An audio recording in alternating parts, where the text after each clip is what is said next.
जी जनाब।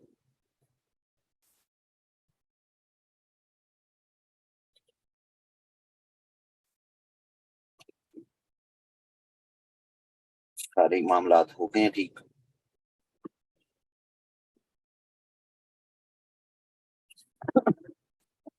ओके जी। आवाज आ रही है जी, क्लियर है।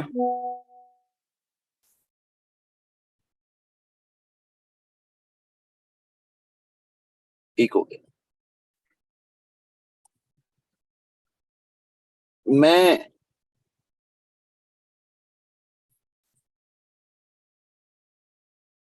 अनलाइक जिस तरह सीएसएस के सब्जेक्ट्स पढ़ाए जाते हैं, पहली क्लास एक पूरी ही ओरिएंटेशन के नाम पे गुजार दी जाती है।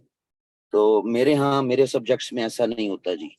मैं अपनी पहली क्लास से ही टॉपिक्स, कोई भी सब्जेक्ट में पढ़ा रहा हूँ तो उससे मैं शुरू कर देता हूँ।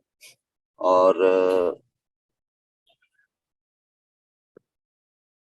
करंट अफेयर्स का सेशन आज 9 जून है जी। ये आज से स्टार्ट हो रहा है और इसमें मैं 100 क्वेश्चंस अपने स्टूडेंट्स को तैयार करवाऊंगा। इन 100 क्वेश्चंस के साथ आई एम वेरी होपफुल कि आपका करंट अफेयर का पेपर भी, फिर पाकिस्तान अफेयर के पेपर में भी कुछ सवाल करंट अफेयर से रिलेटेड आ जाते हैं। किसी भी इंटरव्यू में आपके ये डाटा, ये आर्गुमेंट्स काम आ सकते हैं। एंड ओवरऑल डेली लाइफ में जो है वो चीजें आ सकती हैं। ठीक है जी। सो ये अ, आपके लिए काफी बेनिफिशियल होगा जी। As far as breakup is concern कि ये 100 टॉपिक्स किस किस डोमेन से रिलेटेड होंगे। तो पहले हम पहला जो पोर्शन करेंगे वो ग्लोबल इश्यूज और मेजर पावर्स से रिलेटेड जो टॉपिक्स हैं, 15 टॉपिक्स जो मुझे इंपॉर्टेंट लगती हैं। ये याद रखिएगा, हर साल जब मैं करंट अफेयर्स का सेशन ले रहा होता हूँ तो मुझे जो टॉपिक्स इंपॉर्टेंट लगते हैं एक साल में, उनको मैं करवा रहा होता हूँ। और तुक्का लग जाता है कभी। मेरी कोई गारंटी तो नहीं है कि 4 के 4 सवाल मैं जो तैयार करूं, लेकिन तुक्का लग जाता है। मैं कोई गारंटी नहीं लेता, लेकिन तुक्का लग ही जाता है। तो पहले 15 टॉपिक्स, ग्लोबल इश्यूज और मेजर पावर्स की राइवलरीज, उनके स्ट्रेटेजिक कंपटीशन और उससे रिलेटेड।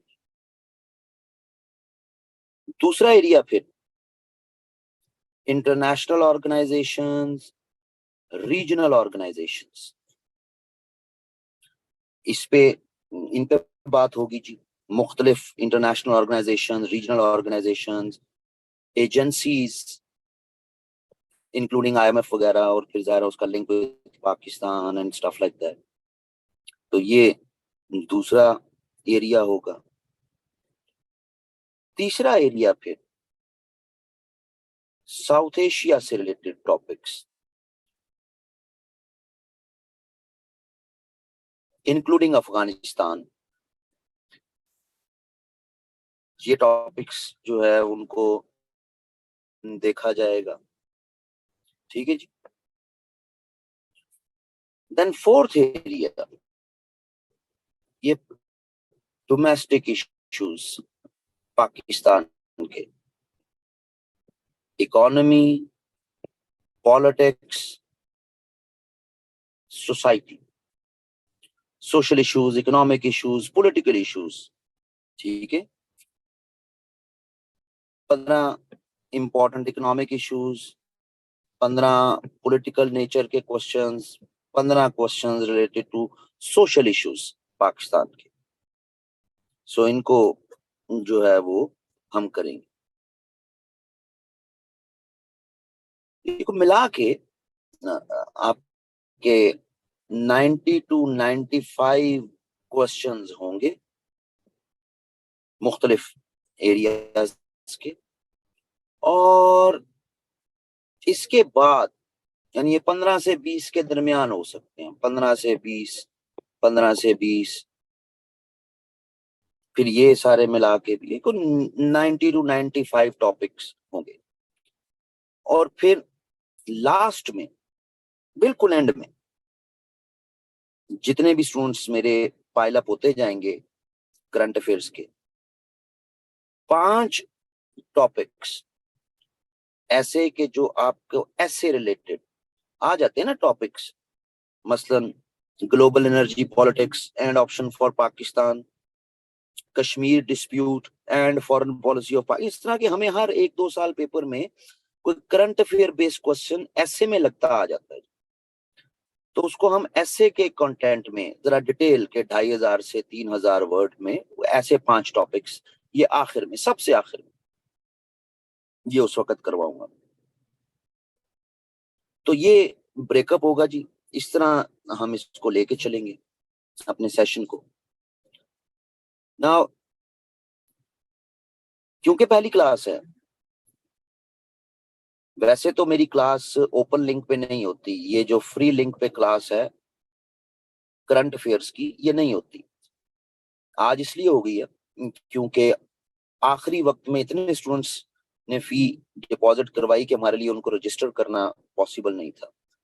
कल से जो क्लास है वो आपके ईमेल, रजिस्टर्ड ईमेल, जो आपको कोऑर्डिनेटर, जिन जिन बच्चों ने फीस जमा कराई है उनको वो प्रोफार्मा मिल गया होगा, वो उसको फिल करेंगे और उनको ईमेल में लिंक आ जाएगा, वो अपनी ईमेल से क्लास करेंगे। कल से कोई फ्री क्लास नहीं होगी, कल की क्लास आपके ईमेल रजिस्टर्ड लिंक से एक बच्चा उसी लिंक से ही क्लास में आ रहा होगा। तो आज की तो फिर हमारी मजबूरी बन गई कि भाई आप पहले जो रजिस्टर होना चाहते हैं मुझे, ताकि हम फिर अपना ईमेल के रजिस्ट्रेशन का प्रोसेस चला लें। नेवरदलेस जी, ये सीधी सीधी बातें। क्लास में चैट ऑन रहती है। पर्पस ये होता है कि अगर मैं व्हाइट बोर्ड पे कुछ लिख रहा हूं और आप मिस कर गए, स्किप कर गए या समझ नहीं आ रही, तो आप अपने क्लास फेलो किसी से पूछ लेते हैं कि भाई ये क्या लिखा था, ये पॉइंट क्या था। ठीक है जी। ड्यूरिंग क्लास, जब जितनी देर मेरा क्लास चल रही होती है, आप कोई भी क्वेश्चन, कोई भी आर्गुमेंट चैट में लिख रहे होंगे तो मैं उसको बिल्कुल कोई तवज्जो नहीं दे रहा हूँ। At the end of the class मैं आपसे पूछ लूंगा कि भाई अगर कोई सवाल है तो आपका माइक ऑन कर दिया जाएगा। ठीक है जी। और आप अपना सवाल कर सकेंगे। ड्यूरिंग क्लास जो है वो काफी डिस्टर्बेंस होती है। चैट सिर्फ इसलिए ऑन है ताकि आप एक दूसरे से पूछ लें। अगर कोई आवाज नहीं आ रही तो वो यहाँ पे बता देते हैं जी आवाज नहीं आ रही, ये इशू है, स्टफ लाइक दैट। तो ये जो है वो चीजें हैं जी। ये जो बच्चे भी करंट अफेयर के सेशन में रजिस्टर हो गए हैं या कल तक हो जाएंगे, ये जनवरी 2024 तक अलाउड है, ये पढ़ सकते हैं, जितने मर्जी क्लासेस ले लें। कोई टॉपिक मिस हो गया, लेट से आज के टॉपिक अगर मिस हो गए हैं तो ये दोबारा भी आएंगे। तो रोटेशन में वो जनवरी 2024 तक आपका ईमेल एड्रेस लिंक्ड है, आप जितनी मर्जी क्लासेस ले लें, उससे मुझे कोई फर्क नहीं पड़ता। सो ये कोई सेशन वाइज नहीं है। If you are my student तो you are my student till January 2024 in this subject. तो अगर आपकी कोई क्लास मिस हो गई है, जिस तरह आज आपके ग्रुप में मैसेज आ गए कि ये टॉपिक्स हैं, तो आपको इसी तरह टॉपिक्स मैसेज आता रहेगा। अगर आपका क्लास स्किप हुई हुई है माजी में तो आप वो क्लास अटेंड कर लें। अगर आपने क्लास ली हुई है तो आप ना लें। तो वो बार ये यानी कि वो कोई ऐसा नहीं है कि आपको हर सेशन का अलग-अलग जो है वो पे मेरे तमाम सेशन में इस तरह ही होता है। पाकिस्तान अफेयर्स हो गया, आईआर, यूएसए, यूरोपियन, 50 एसेज करवाता हूँ मैं अपने स्टूडेंट्स को, उसका कंटेंट बनवाता हूँ। ये मंडे से सेशन जो है, ये कमिंग मंडे से 12 जून से वो स्टार्ट हो रहा है सेम टाइम में। अच्छा जी, आप लोगों की क्लास फ्राइडे, सैटरडे, संडे 11:30 से, ये रात के इस वक्त में इसलिए रखी है क्योंकि बड़ा इंपॉर्टेंट सब्जेक्ट है और इस वक्त में किसी और सब्जेक्ट के साथ क्लैश ना हो। और रात के स्पेयर में अगर स्टूडेंट्स सीरियसली नहीं पढ़ सकते तो वो सीएसएस की जो बेहतर नहीं हो सकते, एस्पिरेंट्स नहीं बन सकते। Monday Tuesday Wednesday Thursday same time में मैं 50 एसेज का सेशन करवाता हूँ। 50 एसेज पे मैं कंटेंट तैयार करवाता हूँ अपने स्टूडेंट्स के, उनके आर्गुमेंट डेवलप करवाता हूँ। सो 4 दिन ये क्लास होगी, 3 दिन ये क्लास होगी, दैट्स इट। ठीक है जी, टाइम मेरा यही रहेगा।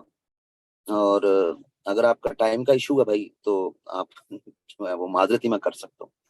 ओके जी, मेरे एंड पे और कोई ऐसी बात नहीं है कि जो ओरिएंटेशन की कोई कहानियों में मैं आपको जाऊं। बेसिक सी बातें थी जो मैंने 10 मिनट में आपको बता दी। सबसे पहले ये ग्लोबल और ग्लोबल पावर्स के आपस की टेंशंस, ग्लोबल इश्यूज, इन पे बात होगी। मेरी कोशिश होगी कि हर दिन 2 से 3 टॉपिक्स वो आपको मैं करवा दूं क्वेश्चंस की फॉर्म में, कि भाई वहां पर स्टूडेंट के पास इतना टाइम नहीं होता है करंट अफेयर्स में। Everything is current affairs, student क्या क्या तैयार करे। तो 100 क्वेश्चंस अगर उसके तैयार हो जाते हैं, उसको उस पे आर्गुमेंट उसके डेवलप हो जाते हैं, तो पेपर में बैठ के बस उसका कलम चलता रहे और उसको कुछ ज्यादा वहां पे सोचने का इस पेपर में वो तंग ना हो, बस उसके सवाल निकलते जाएं। सोर्सेस करंट अफेयर्स के कोई एक बुक नहीं है जिसको आप कहें लो जी ये करंट अफेयर की किताब है। न्यूज़पेपर्स, आर्टिकल्स सब ऑनलाइन अवेलेबल है। मैं भी अगर कोई क्वेश्चन तैयार करके अपने स्टूडेंट्स को तैयार करवाता हूं तो मैं भी ऑनलाइन सोर्सेज लिख रहा होता हूँ। हाँ, कभी किसी बुक का हवाला आ जाए हार्ड फॉर्म में तो वो मैं साथ बता देता हूँ। मेरा काम सारा अपने क्वेश्चन को तैयार कर अपने स्टूडेंट को देने के लिए रिसर्च वर्क का काम है।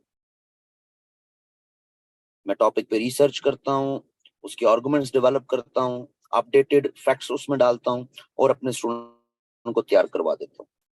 स्टूडेंट्स के लिए भी मसला नहीं है, लेकिन इशू होता है सिर्फ टाइम का, कि टाइम कर पाते इसलिए उनको करंट अफेयर पढ़ना पड़ती है, वरना करंट अफेयर को पढ़ने वाली चीज नहीं है कि आप उससे किसी टीचर से पढ़ें। सिर्फ टाइम फैक्टर की वजह से कि स्टूडेंट को लगता है कि यार एक टीचर है, वो रिसर्च कर रहा है, मुझे अच्छे आर्गुमेंट दे रहा है, अपडेटेड डाटा दे रहा है, मैं इसको एक्सप्लोर करूंगा, मेरा टाइम जाया होगा, इतनी देर में मैं कोई और सब्जेक्ट कर लूं, तो चलो मैं इस पे। तो मेरी स्ट्रेंथ यही है, इसी वजह से मेरे पास स्टूडेंट आते हैं। कोई और आप मेरी एंड नहीं है जी, सीधा सीधा हम अपना पहला टॉपिक शुरू करने लगे हैं जी। What are the causes and implications of global inflation?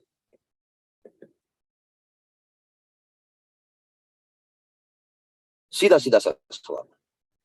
PMS में पंजाब में ये 1500 नंबर का उसने कहा जी ऐसे लिखने,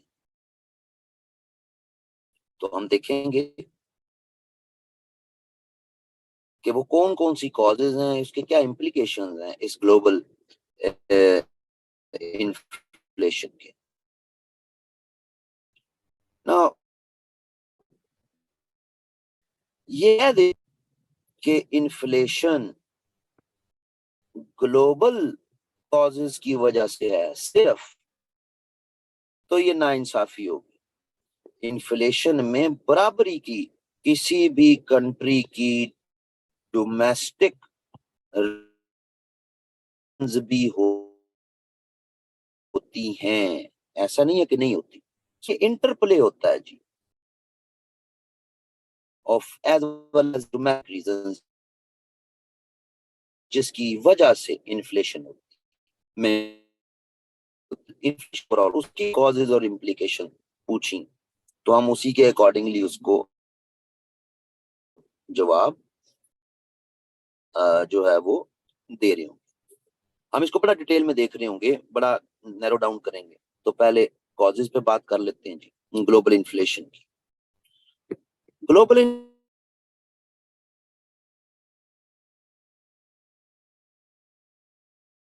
कॉजेज में कॉज दो, supply chain disruption. Last 3 to 4 years में ओवरऑल ग्लोबल सब इफेक्ट हुई है पिछले 3 से 4 सालों में। इसमें खास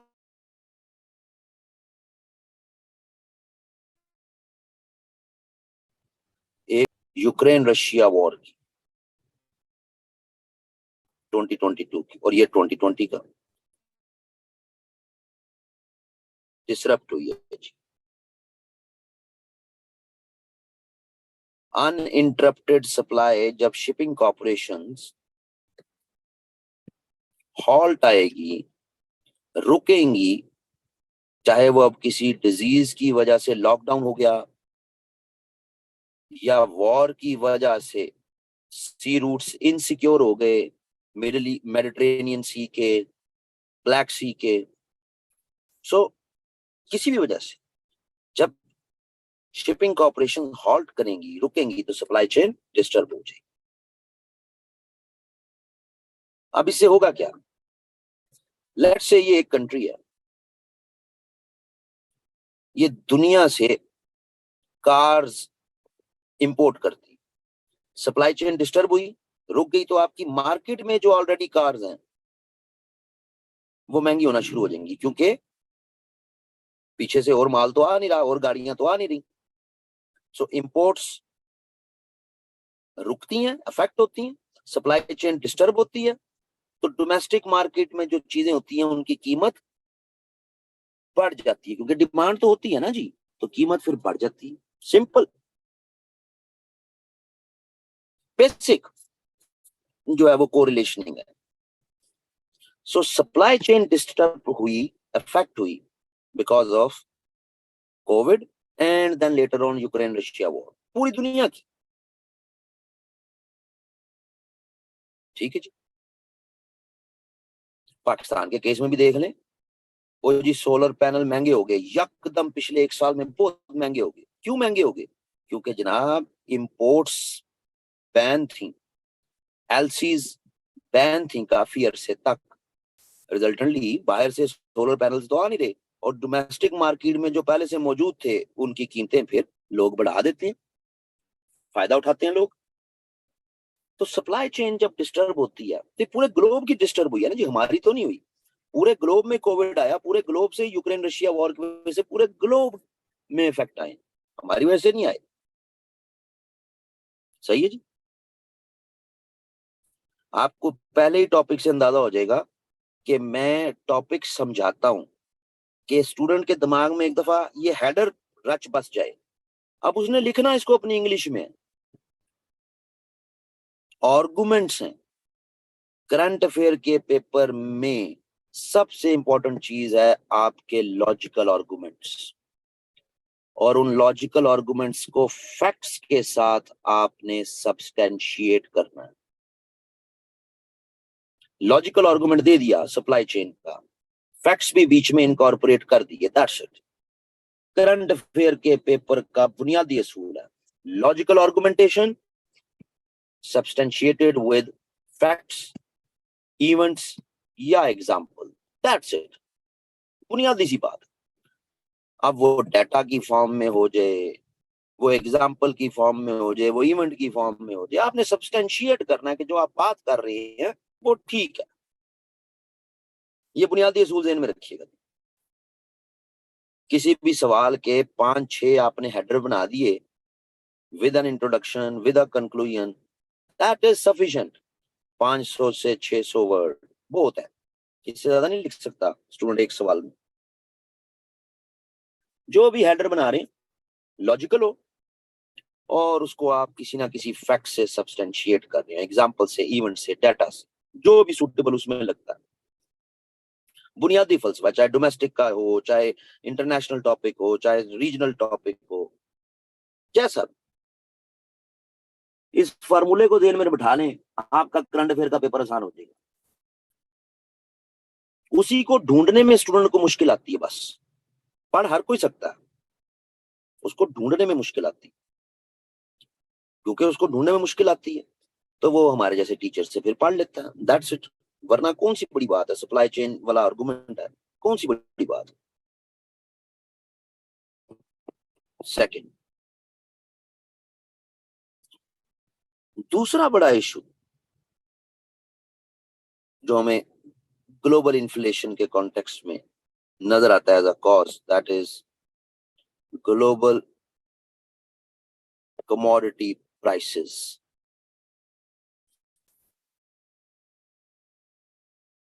अनफॉर्चुनेटली पूरा ग्लोब ऑयल डिपेंडेंट है, लार्जली लार्जली ऑयल डिपेंडेंट है। सबसे सिग्निफिकेंट कमोडिटी है ना जी, मोस्ट सिग्निफिकेंट कमोडिटी, सबसे सिग्निफिकेंट कमोडिटी। ठीक है जी। अब जब जब ऑयल प्राइसेस हाई जाती हैं तो पूरे ग्लोब में उसका फिर हमें इफेक्ट नजर आता है जी। पूरे ग्लोब, नेचुरल है।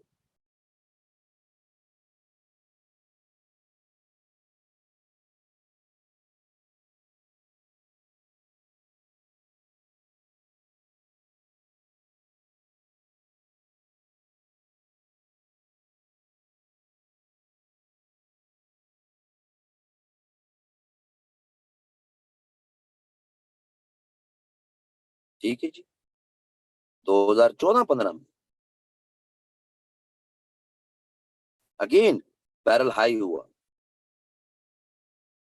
दुनिया ने इन्फ्लेशन देखी, और 2022 में मार्च से लेके अगस्त तक अगेन प्राइसेस में हाइक, ऑयल प्राइसेस में हुई inflation.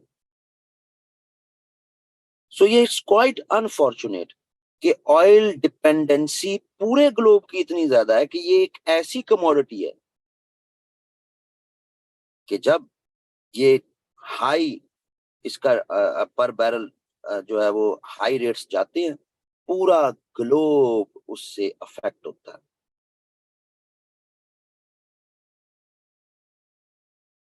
So it's quite natural. कैसा हुआ, और 21st सेंचुरी में हमें 3 दफा ये देखने को मिलता। तीसरी बात, ठीक है जी, तीसरी बात यह है कि मॉनेटरी पॉलिसी,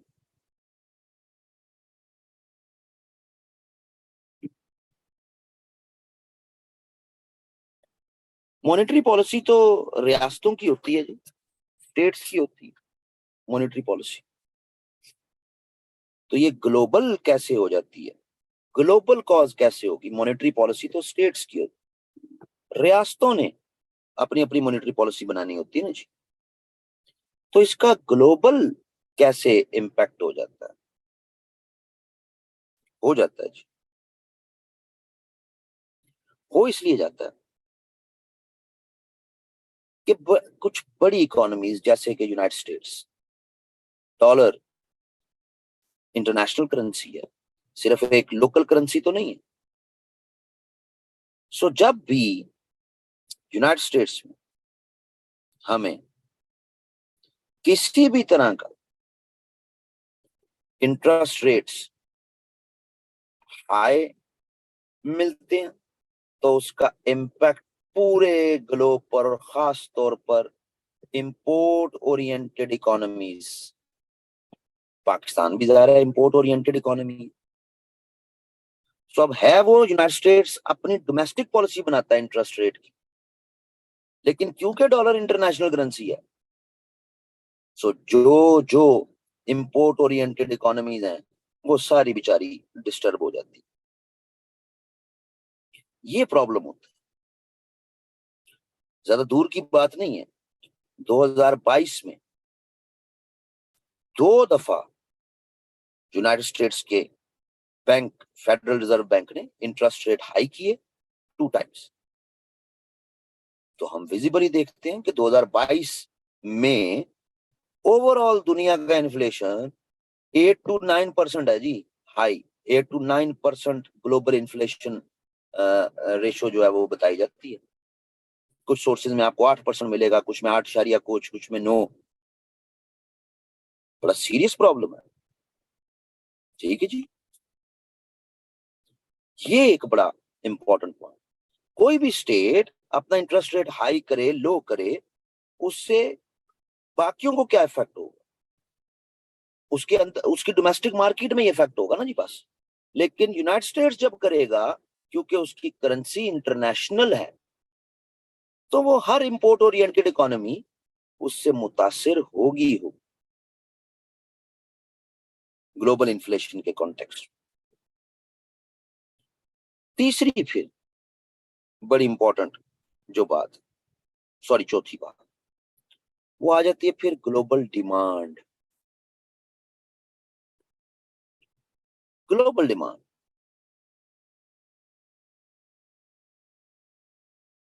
ग्लोबल डिमांड किस चीज की थी? इसको हमें केस स्टडी से इस हेडर को समझना पड़ेगा। ठीक है जी, केस स्टडी से कैसे?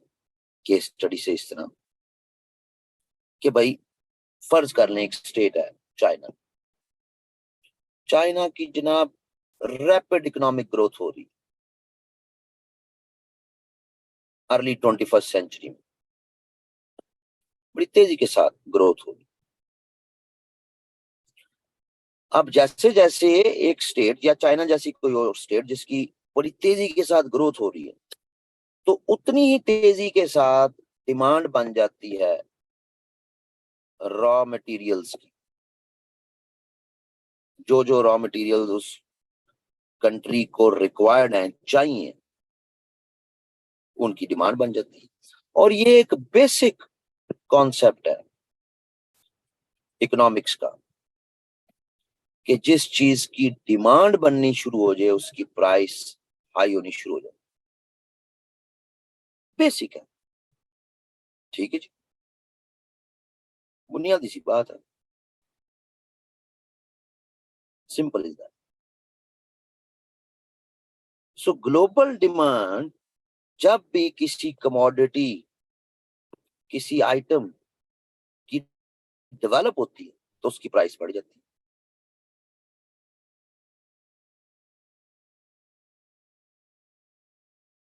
अब उसमें रॉ मटेरियल सबसे इंपॉर्टेंट है। अब चाहे वो उस मुल्क के अंदर हो या चाहे उसको इंपोर्ट करने हो, व्हाट्सएवर, ये एक इशू है। अगली बड़ी रीजन जो खास तौर पर एक्सचेंज रेट से रिलेटेड है, इसमें खास तौर पर वो कंट्रीज जो इंपोर्ट ओरिएंटेड होती, जो ज्यादा इंपोर्ट्स करती, उनके लिए प्रॉब्लम हो जाती है।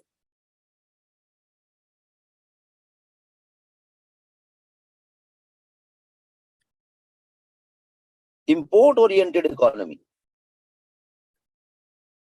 अगर साथ डेफिसिट में भी है, अगर साथ उसका करंट अकाउंट डेफिसिट भी है और फिस्कल डेफिसिट भी है, अगर ये है साथ, तो वो प्रेशर में आती रहती है, उसको लोन्स लेने पड़ते हैं। अब लोन्स जाहिर है उसको डॉलर्स में मिलेंगे जी, डेफिसिट चलते जा रहे हैं, लोन माउंट होते जा रहे हैं, डोमेस्टिक मार्केट में उसकी करेंसी डिवैल्यू होती जा रही है इन कंपैरिजन विद डॉलर। पाकिस्तान इसकी क्लासिकल एग्जांपल है। पिछले एक साल में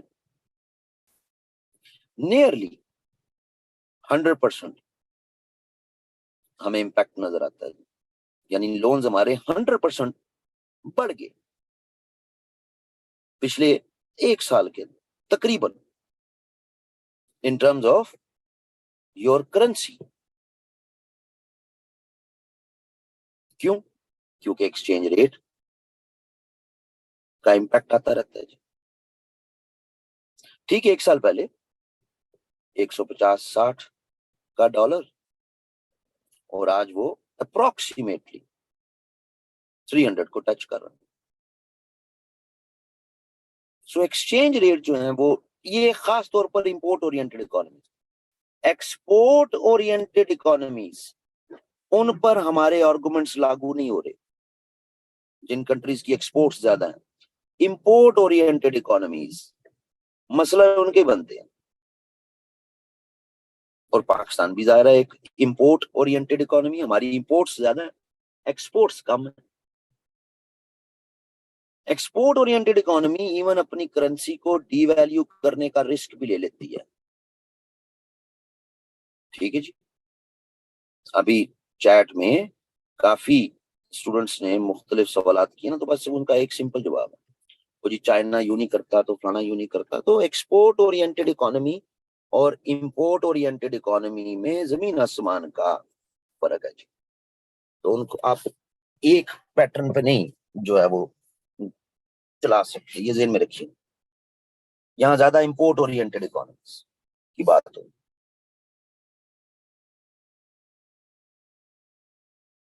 अब बात इस तरह है कि इसके फिर इम्प्लीकेशंस क्या हैं इस इशू के।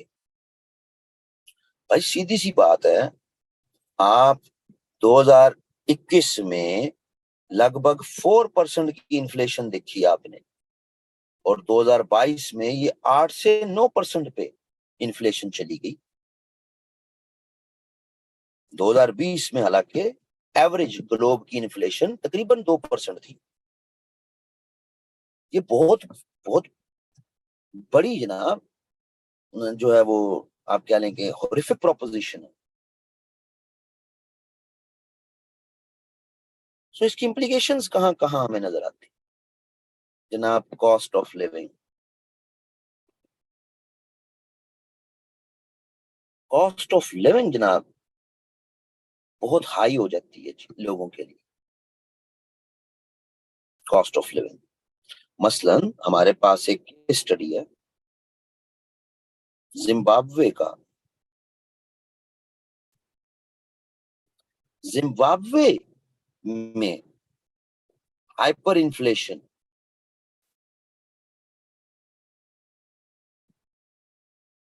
2000s में, कॉस्ट ऑफ लिविंग हाई होगी। वेनेजुएला 2010s में hyper inflation, cost of living high होगी जी। ठीक है जी, क्लियर है जी। अच्छा जी, याद रखिएगा ये जो टॉपिक है ये ग्लोबल है, so not to confuse it with data of Pakistan. ये ग्लोबल इन्फ्लेशन की बात होगी, पूरी दुनिया में इन्फ्लेशन किस रेट से एवरेज उस पे बात हो, पाकिस्तान से रिलेटेड नहीं है टॉपिक। जब डोमेस्टिक इश्यूज में पाकिस्तान के टॉपिक्स में आएंगे तब पाकिस्तान से रिलेटेड बात करें। सो जनाब कॉस्ट ऑफ लिविंग जनाब, अब जब कॉस्ट ऑफ लिविंग हाई होती है ना जी, तो ये डायरेक्टली इसका सबसे बड़ा रेपरकशन होता है आपके यहाँ पॉवर्टी बढ़ जाती है,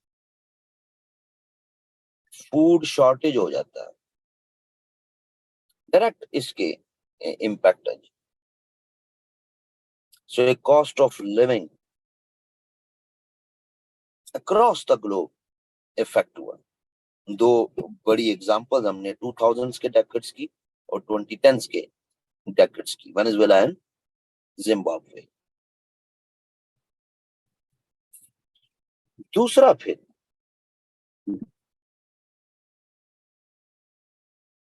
income and wealth in equalities,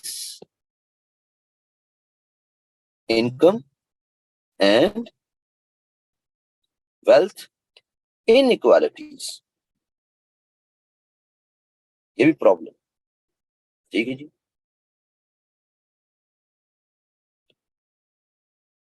जब भी इन्फ्लेशन चाहे किसी भी रीजन की वजह से इन्फ्लेशन का शिकार हो गई है इकोनॉमी, हाइपर इन्फ्लेशन का। अब चाहे वो यूएस है, चाहे वो टर्की है, चाहे वो पाकिस्तान है, चाहे वो यूके है, एक्सेट्रा एक्सेट्रा, कोई भी, चाहे वेनेजुएला है, एक खास गिवन इन्फ्लेशनरी पीरियड किसी भी कौम का, किसी भी मुल्क का,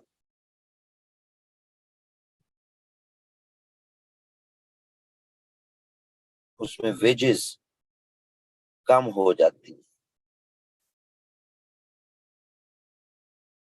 अच्छा जी, वो कैसे कम हो जाती है जी? लेट अस अज्यूम ये एक फैक्ट्री है, आप इस फैक्ट्री के ओनर हैं, समझाने के लिए। सारे रॉ मटेरियल महंगे मिल रहे हैं, आपकी कॉस्ट ऑफ प्रोडक्शन बढ़ रही है। सो आप क्या करते हैं फिर? आप अपनी कॉस्ट को कम करने की कोशिश करते हैं। तो जो चीज आपके इख्तियार में है वो आपकी लेबर है, या लेबर को आप फायर करते हैं, फायर कर देते हैं, डाउन साइजिंग करते हैं, और वही लेबर लेते हैं जो कम से कम तनख्वाह ले, क्योंकि आपने अपनी कॉस्ट को कम करना। इससे क्या होती है? Income inequalities. यूनाइटेड स्टेट्स भी 1970s में इससे बच नहीं सका। ठीक है जी, 2000s में फाइनेंशियल क्राइसिस के टाइम पे यूनाइटेड स्टेट्स भी इससे महफूज नहीं रहा जी। जब भी इन्फ्लेशन आती है तो ओवरऑल दुनिया में इनकम इनइक्वालिटीज बनती हैं। ये इसका इम्प्लीकेशन। ठीक है जी। फिर uncertain business environment, uncertain business environment. ठीक है जी।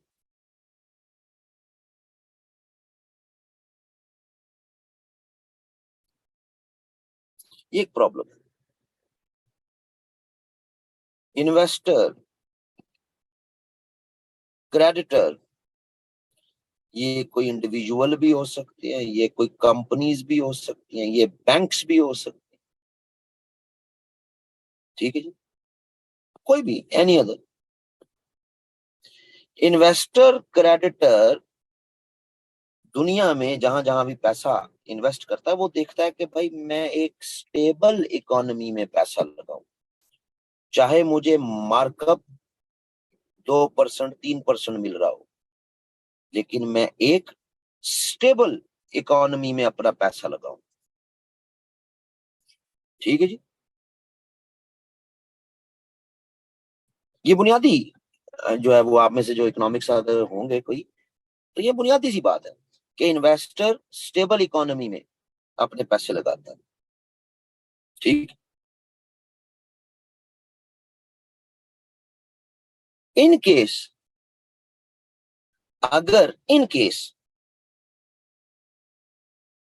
वो किसी अनस्टेबल इकोनॉमी में पैसे लगाना चाहे, तो वो फिर मार्कअप 18%, 22%, 25%, भाई मैं तो ये मार्कअप लूंगा, लेने हैं तो बताओ। अब अनस्टेबल इकोनॉमी तो फंसी होती है, जिस तरह आज का पाकिस्तान, उसको तो डॉलर चाहिए। तो जब ये हाई इंटरेस्ट रेट पे पैसे उठाएंगे तो अल्टीमेटली इसका इफेक्ट जो है वो आपकी लोकल इकोनॉमी पर पड़ता है। नहीं, शुगर है, शुगर है मनु ने कुछ भी नहीं। और बता आड़ू का आड़ू ना ना, जूस भी मना, डॉक्टर ने मना किया है कि खाली जूस भी नहीं। मैं पानी पिया मेरे को, थैंक यू, थैंक यू, बड़ी मेहरबानी। लो जी, रोड पे जनाब गाड़ी लगा के क्लास ले रहा हूँ, तो वो जिनके नेट से क्लास ले रहा हूँ, कह रहे जनाब क्या खिदमत करें आपकी। मैं कह जी बस सिक्योरिटी प्रोवाइड कर लें, और कुछ नहीं चाहिए।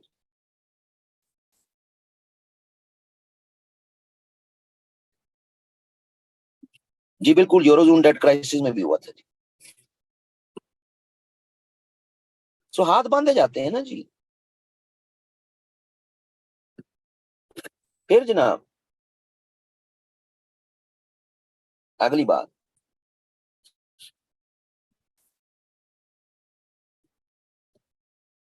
Interest rates.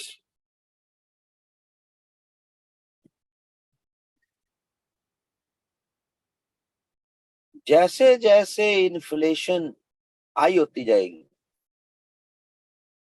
महंगाई बढ़ती जाएगी,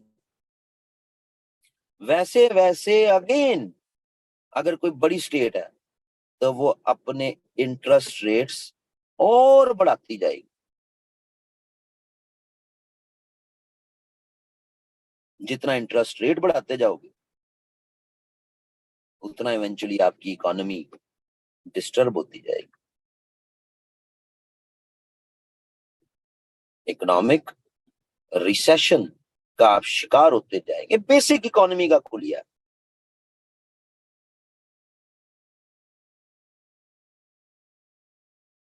बुनियादी।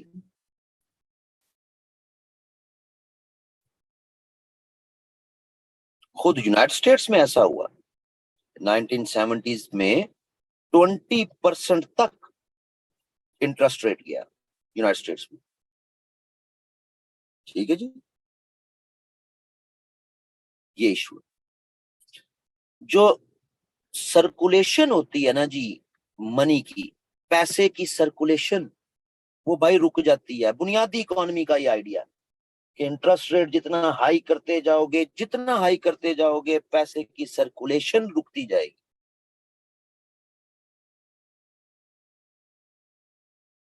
यही हुआ दुनिया के साथ। जितनी पैसे की सर्कुलेशन रुकेगी जनाब, उतना रिच पुअर डिवाइड बनेगी।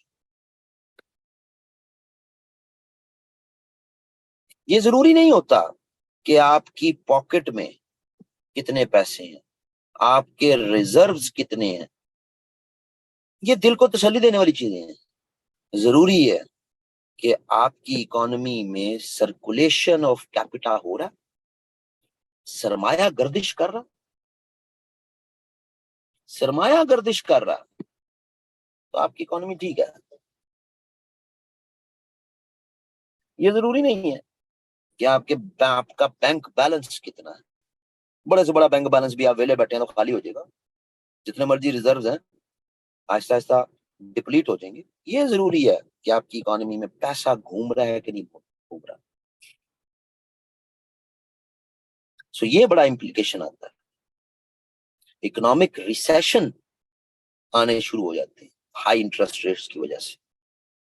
ठीक है जी। और फिर सबसे बड़ा इश्यू, ट्रेड इम्बैलेंस।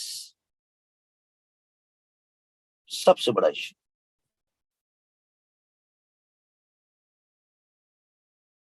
पाकिस्तान तो इसका शिकार है ये भी इस वक्त। Trade imbalance. ट्रेड इम्बैलेंस क्या है? जब आपकी एक्सपोर्ट्स कम हो और आपकी इंपोर्ट्स ज्यादा हो तो इसको आप कहेंगे trade imbalance, trade deficit, trade imbalance. Pakistan को तो छोड़ें, 20th सेंचुरी में 4 टाइम्स यूके की इकोनॉमी ने ये इशू फेस किया जी। जितनी ज्यादा इन्फ्लेशन हुई, महंगाई बनना शुरू हुई, तो इससे होता क्या कि एक्सपोर्ट्स, हाई इन्फ्लेशन, ये एक्सपेंसिव होती रहती है। आपने दुनिया को माल भेजना है, लेकिन आपका माल, आपकी कमोडिटीज, बिकॉज कोई एक चीज, लेट्स से ये एक चीज है, फिनिश फॉर्म में आपने ये चीज बना ली।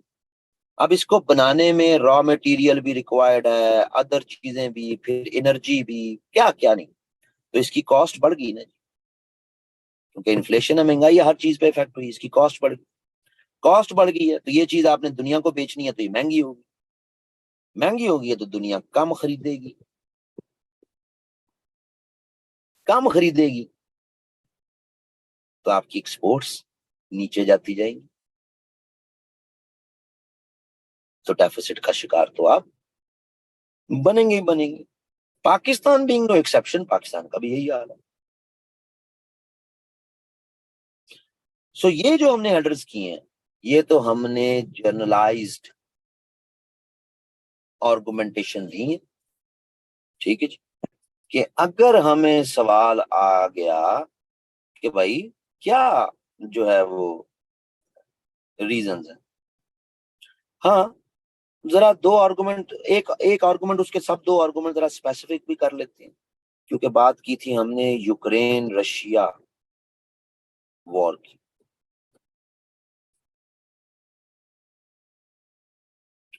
यूक्रेन रशिया वॉर 2022 की सबसे इमीडिएट ग्लोबल इन्फ्लेशन में सबसे इमीडिएट बड़ा फैक्टर, मोस्ट रीसेंट, इससे भी मोस्ट रीसेंट कोई और आ सकता है, लेकिन अभी तक का सबसे most recent important.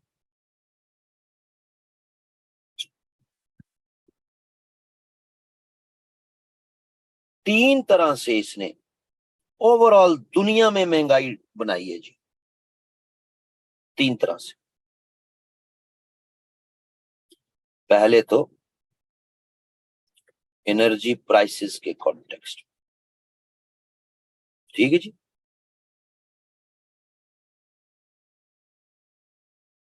Energy prices बढ़ी है जी इस वॉर की वजह से, ठीक है जी। जैसे ही रशिया ने अटैक किया यूक्रेन पे, तो पूरे यूरोप ने बैन लगाने शुरू कर दिए रशिया के एनर्जी सेक्टर।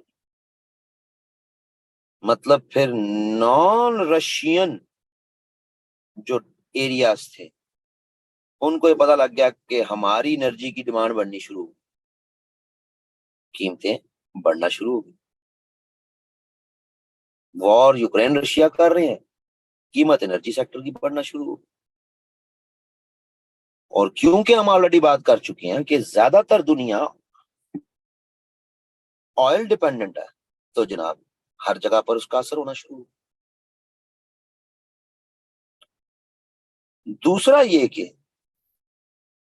यूरोप जो गैस रशिया की इस्तेमाल करता था, बैन लगने शुरू हो गए, एम्बार्गो लगने शुरू हो गए। रिजल्टेंटली यूरोप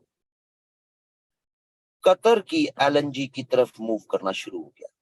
अब कतर के एलएनजी के एग्रीमेंट ज्यादातर थर्ड वर्ल्ड कंट्रीज के साथ, इमर्जिंग इकोनॉमीज के साथ। स्पॉट मार्केट एलएनजी की, एलएनजी दो तरह से बिकती है दुनिया में, एक होते हैं एग्रीमेंट्स और दूसरी होती है स्पॉट मार्केट। स्पॉट मार्केट में जो रेट ज्यादा दे दे उसकी तरफ चलेंगे, लॉन्ग टर्म एग्रीमेंट्स फिक्स्ड तरीके से चल रहे होते। अब जब यूरोप कतर की एलएनजी उठाना शुरू हो गया, तो ये थर्ड वर्ल्ड कंट्रीज और जो लो इनकम कंट्रीज थी, ये एलएनजी एलएनजी का रेट भी बढ़ना शुरू हो गया, क्योंकि ये डिमांड बढ़नी शुरू हो गई। यूरोपियंस ने रुख इस तरफ कर लिया, तो एनर्जी सेक्टर ओवरऑल ग्लोब में कीमतें बढ़ना शुरू हो गई। हमारे जैसे कंट्रीज जो हैं ही ऑयल इंपोर्ट कर, एनर्जी इंपोर्ट कर, तो इश्यू तो बनना। तो वॉर रशिया यूक्रेन की है, लेकिन कैसे उसने पूरे ग्लोब का बेड़ा गर्क कर दिया। दूसरा फिर एग्रीकल्चर सेक्टर,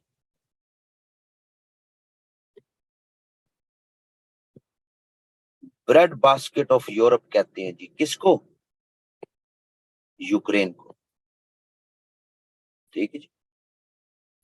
यूक्रेन की वीट, यूक्रेन का कॉर्न और अदर एग्रीकल्चरल कमोडिटीज, ज्यादातर इनका इस्तेमाल कौन करता है, यूरोप ज्यादा। अब जब यूक्रेन डिस्टर्ब हुआ, तो यूरोप ने फिर अदर सोर्सेस, अदर कंट्रीज, वहां से चीजें मंगवाना शुरू कर। यूरोपियंस के पास पैसा तो है, मंगवाना शुरू कर। डिमांड बनना शुरू हो गई, वीट की, कॉर्न की कीमतें बढ़ना शुरू। ठीक है जी, ये इशू बन गया। यूरोप में प्राइस इंक्रीज होना शुरू क्योंकि डिमांड बनना शुरू हो गई है ना, ये प्रॉब्लम हो। और तीसरा सबसे इंपॉर्टेंट, शिपिंग कॉर्पोरेशंस। दुनिया में ये जो कार्गो शिप्स है, ये ज्यादातर तो प्राइवेट कंपनीज की है ना जी। ये यूके का जहाज है, वो यूके की रियासत का जहाज नहीं होता, वो यूके की कंपनी का जहाज है। और जी यूके का जहाज फंस गया क्योंकि वो कंपनी यूके की है, तो इसलिए उर्फे आम में कह दिया था। मतलब ज्यादातर ये प्राइवेट कंपनीज है। रियासतें तजारत नहीं कर रही होती, रियासतें तो तजारत को फैसिलिटेट कर रही होती। ठीक है जी। अब हुआ क्या, ब्लैक सी में डेंजर, मेडिटेरेनियन सी में इस वॉर की वजह से डेंजर, रेड सी में डेंजर। जहां जहां रशिया या रशिया के अलाय मौजूद हैं, अलायंस मौजूद है, उनके सराउंडिंग के एरियाज, हर जगह डेंजर। तो कार्गो कंपनीज की इंश्योरेंस रेट्स ये बढ़ गए। ये कहा जाता है जी, ये 8 टाइम्स इंश्योरेंस रेट बढ़ गए। इंश्योरेंस कंपनियों ने 8 गुना अपने रेट बढ़ा दिए कार्गो शिपिंग के, कि भाई कल को कोई जहाज कहीं डूब डूब गया, उस पर हमला हो गया, तो पैसे तो इंश्योरेंस कंपनी को देने पड़ेंगे ना जी। तो जनाब हम इंश्योरेंस रेट 8 गुना बढ़ा दी। अब ये आपका जहाज है, इस पर ये कंटेनर पड़े हैं, आपको इंश्योरेंस कंपनी कहती है कि लो जी, पहले हम 1 रुपया लेते थे, अब हम 8 रुपए 9 रुपए लेंगे इंश्योरेंस की मद में। अब आप क्या करेंगे, आपने जेब से तो नहीं देना, आप ये जिसका कंटेनर है, ये कंटेनर है, ये कंटेनर है, ये पैसा आप उनको मुंतकिल कर देंगे कि हाँ भाई रेट बढ़ गए हैं जी, किराए बढ़ गए। तो ये कंटेनर वाले जब किसी भी कंट्री में जाएंगे, ठीक है जी, जब ये किसी कंट्री में जाएंगे, मतलब मैं मंगवा रहा हूं या आप मंगवा रहे हैं, तो फिर एंड यूजर से ही आप पैसे निकलवाएंगे। तो बन गया जी इन्फ्लेशन का पूरा मॉडल। तो यूक्रेन वॉर ने पूरी दुनिया को हिला के रख दिया। है दो कंट्रीज की वॉर, दो कंट्रीज की वॉर से दुनिया को क्या इशू है जी? लेकिन ये इशू है, पूरी सप्लाई चेन डिस्टर्ब होगी ना जी, एक्सपेंसिव हो गई सप्लाई चेन, ये प्रॉब्लम हुए हैं जी। ठीक है जी, समझ आती है? इसको जियो पॉलिटिकल रिस्क भी कहते हैं जी, जियो पॉलिटिकल रिस्क। ठीक है जी, अनसर्टेनिटी हो गई है ना, इंश्योरेंस कंपनी ने रेट बढ़ा दिए, सिंपल।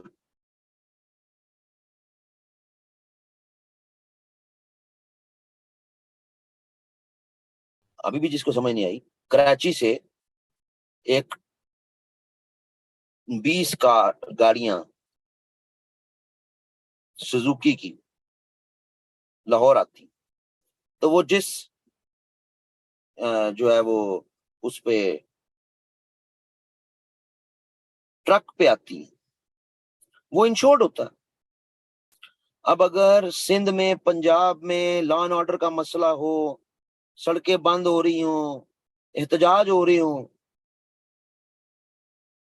तो इंश्योरेंस कंपनियां इंश्योरेंस की मद में पैसे बढ़ा देती हैं कि भाई अगर मर गए आप, अगर आपकी गाड़ियों को नुकसान हुआ, तो पैसे तो हमें देने पड़ेंगे, तो लिहाजा हम इंश्योरेंस रेट बढ़ा रहे हैं।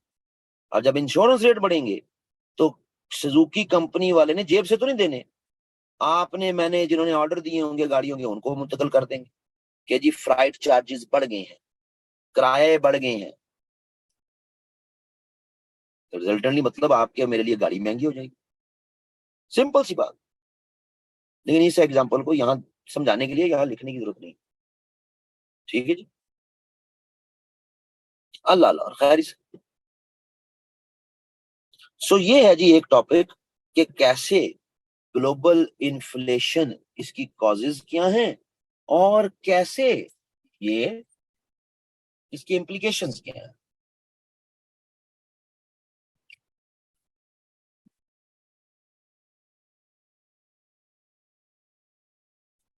वो आपसे ये सवाल नहीं करेगा सजेस्ट रेमेडीज कि इन्फ्लेशन को मैनेज कैसे करना है, इसको कंट्रोल कैसे करना है।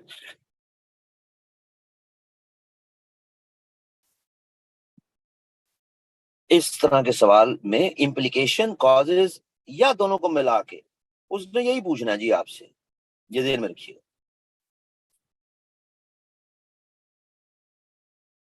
ठीक है जी,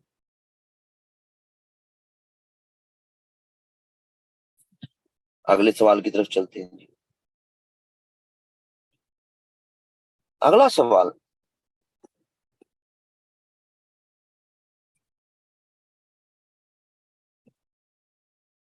क्रिटिकली एग्जामिन करें जी United States struggle for primacy in the globe. Critically examine करें यूनाइटेड स्टेट्स की जो कोशिशें हैं कि हम दुनिया को डोमिनेट करें, उसकी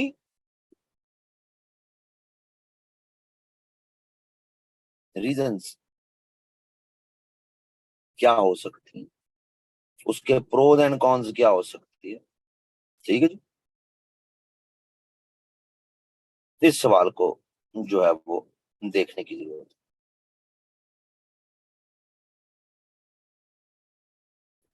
तो पहली बात तो ये, इस तरह के सवाल कि भाई वो कौन से चैलेंजेस हैं जो यूनाइटेड स्टेट्स को एज अ स्टेट कन्फ्रंट वो कर रही है। चैलेंजेस में rise of other global powers है ना जी, in the form of Russia, in the form of China. ठीक है जी, rise of other global powers, not only global powers,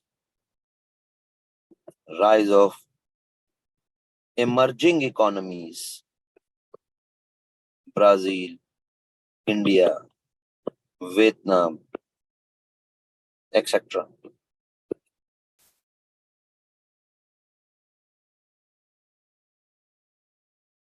सो एक बड़ा चैलेंज तो ये है। ठीक है जी, फिर एक चेंजिंग ग्लोबल ऑर्डर, वो वाज़ह तौर पे देखने को मिल रहा है।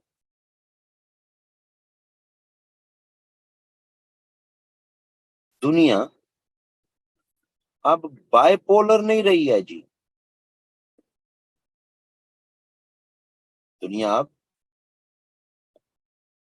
मल्टीपोलर होती जा रही है।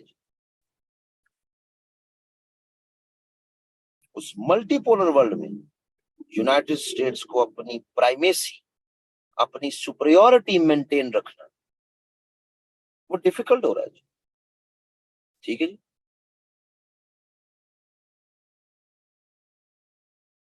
माजी का यूनाइटेड स्टेट्स किसी भी एग्रीमेंट पर अगर क्रिटिसिज्म करता था तो उसके अलाए उसके साथ खड़े हो जाते थे।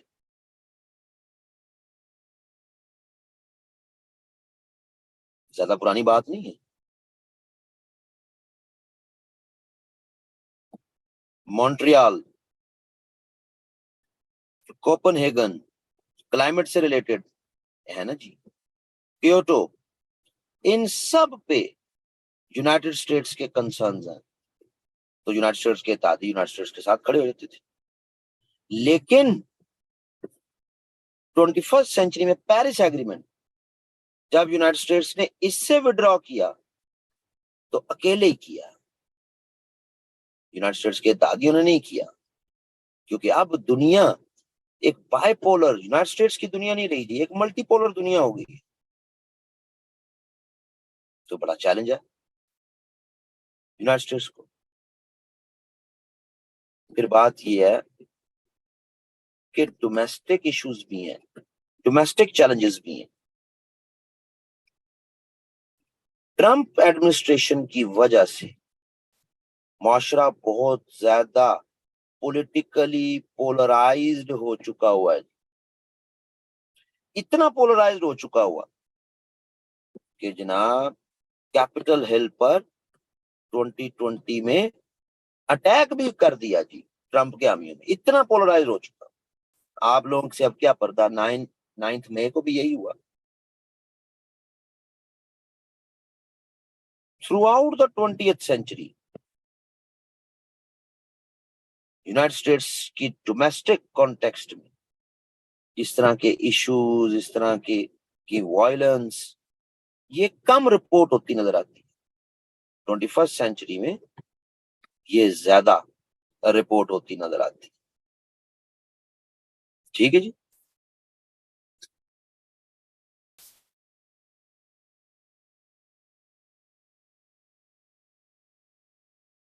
इसी तरह एक और बड़ा चैलेंज यूनाइटेड स्टेट्स को, वो है मेंटेनिंग प्राइमेसी, कि आपने थ्रू आउट कोल्ड वॉर अपने आप को सुपीरियर रखा, इमीडिएटली आफ्टर कोल्ड वॉर अपने आप को स्ट्रांग रखा, लार्जेस्ट मिलिट्री है। ठीक है जी।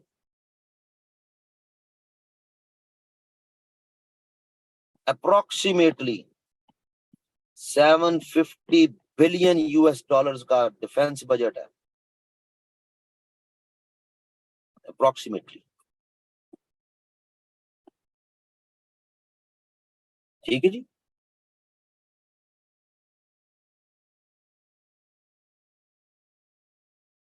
और खास तौर पर फिर इराक और अफगानिस्तान की जो वेंचर्स थी, उन्होंने और ज्यादा आपके लिए मिलिट्री एंगेजमेंट्स होगी ना जी, पैसा लगना।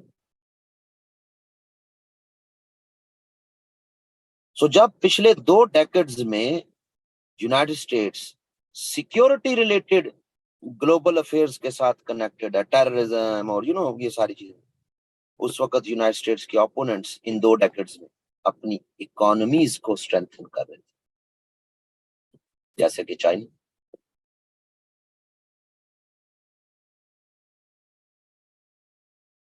सो अब जो यूनाइटेड स्टेट्स की इकोनॉमी है, उसके लिए ये पॉसिबल है या नहीं है। मोस्ट रिसेंट कॉन्टेक्स्ट में हम बाइडेन एडमिनिस्ट्रेशन में देखते थे कि फियर ऑफ डिफॉल्ट, ये यूनाइटेड स्टेट्स के ऊपर भी इसके बादल मंडलाने लग गए। Now it is difficult for United states कि वो अपनी प्राइमेसी को मेंटेन रखे with this amount of budget. तो अभी हमने क्या देखा इस सवाल में, पहले चैलेंजेस तो देख ले भाई, फिर एग्जामिन करेंगे ना, पहले चैलेंजेस तो देख ले। ठीक है जी, समझ आती। फिर इन चैलेंजेस में एक दूसरा चैलेंज, वो सबसे आखिरी, technological competitions, technological competitions. China तेजी के साथ artificial intelligence, 5G, computing, biotechnology, ये बड़ी बैटल ग्राउंड्स बन गई हुई हैं जी।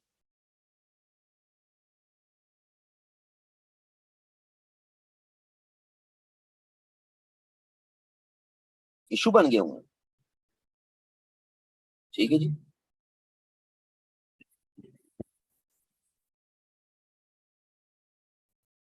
हवावे पढ़ते हैं या वावे पढ़ते हैं, जो भी, लीडिंग 5G कंपनी बन गई हुई है दुनिया की।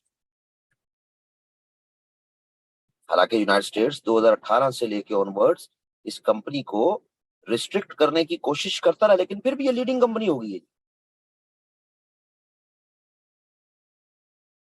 इसकी वजह से आज का यूनाइटेड स्टेट्स कंटेम्पररी कॉन्टेक्स्ट उसको अपने स्ट्रेटेजिक एसेट्स उसके लाले पड़ गए।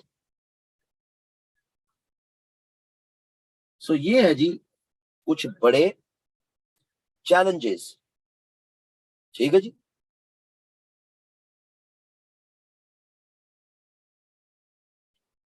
यूनाइटेड स्टेट्स को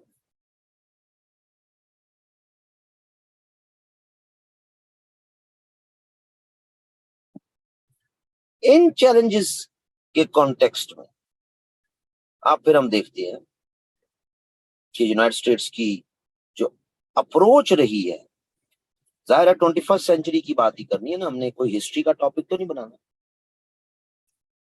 ठीक है जी। तो 21st सेंचुरी में in comparison with 20th century प्रोज कम नजर आते हैं, कॉन्स ज्यादा नजर आते हैं यूएस की एफर्ट्स के। 20th सेंचुरी में प्रोज ही प्रोज है, यूएस की प्राइमेसी मौजूद है, उसको जनाब वो इंश्योर कर रहे हैं। ठीक है जी। तो अब प्रोज कम है कि यूनाइटेड स्टेट्स की जो एफर्ट्स है वो लार्जली 21st सेंचुरी में टू इंश्योर प्राइमेसी, उनमें एक बहुत बड़ा जो प्रॉब्लम है वो है reactive policies. 21st century Russia क्या कर रहा है, उसके रिस्पॉन्स में पॉलिसी बनाओ। चाइना क्या कर रहा है, उसके रिस्पॉन्स में बनाओ। हालांकि जब हम 20th सेंचुरी को देखते हैं तो यूनाइटेड स्टेट्स की पॉलिसीज प्रोएक्टिव थी। प्रोएक्टिव थी, किसी को देख के पॉलिसी नहीं बनाते थे, खुद की प्रोएक्टिव पॉलिसीज। अब रिएक्टिव हो रही, जिसकी वजह से प्रोज कम नजर आते हैं, कॉन्स क्रिटिकली वैल्यूएट करना ना, तो क्रिटिसिज्म कंसर्न ज्यादा है, प्रोज बेनिफिट्स कम है। So yes, United states is struggling. ठीक है जी। अगर हम प्रोज को देख लें तो ग्लोबल स्टेबिलिटी,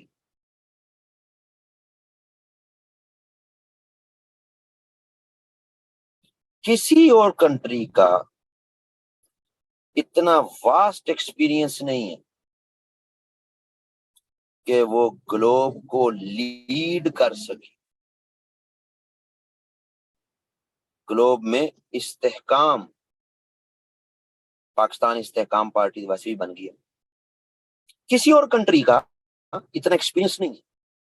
यूनाइटेड स्टेट्स ने 1945 से 1991 तक, डिस्पाइट द फैक्ट कि यूएसएसआर के साथ टेंशंस भी रही हैं, लेकिन लॉन्ग पीस पीरियड कहा जाता है जी, जंग नहीं होने दी यूएसएसआर के साथ, खुद को जंग में नहीं लेके गए। ठीक है। सो यही पैटर्न अभी भी हम देखते हैं कि रशिया के साथ, खास तौर पर यूक्रेन वॉर के कॉन्टेक्स्ट, वॉर में जा सकते थे, नहीं गए।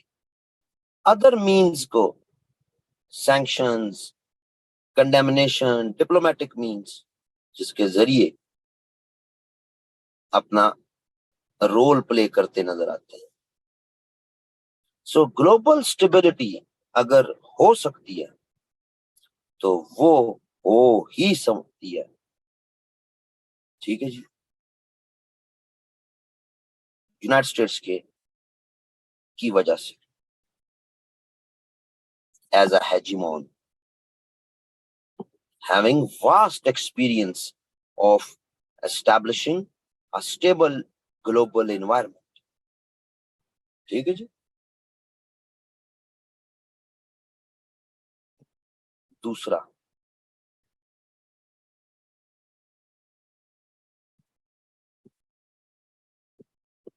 Promotion of democracy.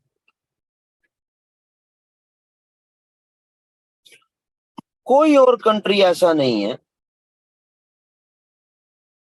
जिसने एज अ हेजिमोन दुनिया में जमहूरियत के लिए, ह्यूमन राइट्स के लिए काम किया हो। वो सिर्फ यूनाइटेड स्टेट्स ही है। सो यूनाइटेड स्टेट्स की प्राइमेसी इन ग्लोबल अफेयर्स, वो तो इसलिए तो नहीं है कि हमने अपने आप को एक पावरफुल एंटिटी बनाना है, हमने दुनिया को डोमिनेट करना है, नहीं, बल्कि हमने दुनिया में वैल्यूज, पॉजिटिव वैल्यूज, उनको स्प्रेड कर, उनका प्रचार कर। हमने माजी में भी किया जी यूनाइटेड स्टेट्स। ठीक है जी।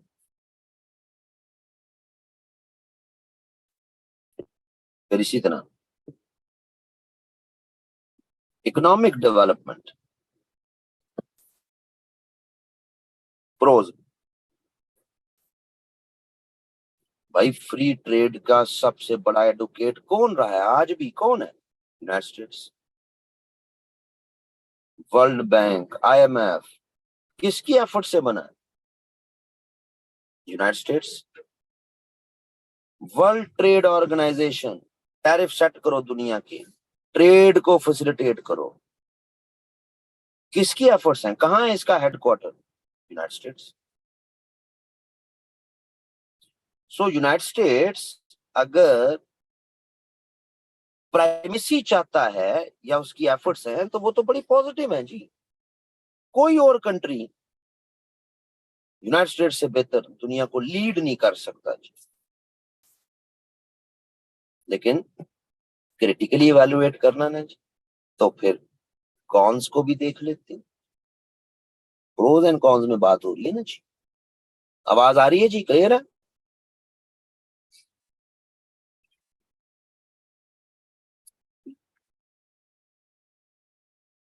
ठीक।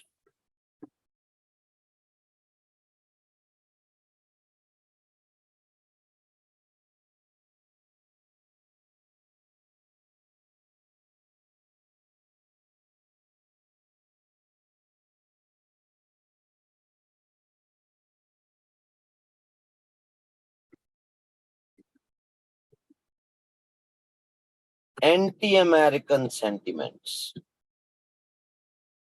दुनिया में पीस मेंटेन करने के लिए, ग्लोबल पीस, इराक में गए, अफगानिस्तान में गए, दुनिया में अमन के लिए गए ना, दुनिया से टेररिज्म को खत्म करने गए, मकसद ये था। लेकिन हुआ क्या? पूरी मुस्लिम वर्ल्ड उससे बैकलैश आ गया जी। स्कॉलर्स, एकेडेमिया, उससे लेजिटिमेसी ऑफ इराक वॉर, उसका इशू सामने आ गया। ठीक है जी। सो हम देखते हैं कि various parts of the world, मकसद आपका बड़ा नेक था अमेरिकन का, लेकिन तकरीबन पूरी दुनिया में, खास तौर पे मुस्लिम वर्ल्ड में, एंटी अमेरिकन सेंटिमेंट्स डेवलप होना चाहिए। यानी वो जो आपकी प्राइमेसी थी कि हमने लीडिंग रोल प्ले करना है इन वॉर ऑन टेरर, खत्म करना है दुनिया से हमने इस नासूर को, तो आपने 20 साल भी जाया किए और एंटी अमेरिकन सेंटिमेंट्स भी। तो आपकी प्राइमेसी जो है उसको क्रिटिकली इवेलुएट कर रहे हैं ना हम, ठीक है। फिर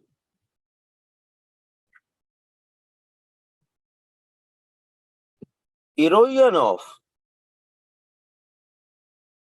मल्टीलैटरलिज्म, इट्स क्वाइट स्ट्रेंज कि 20th सेंचुरी का यूनाइटेड स्टेट्स बड़ी हद तक मल्टीलैटरल एग्रीमेंट्स में बिलीव करता है, चाहे वो सिक्योरिटी रिलेटेड हो, चाहे वो ट्रेड रिलेटेड हो।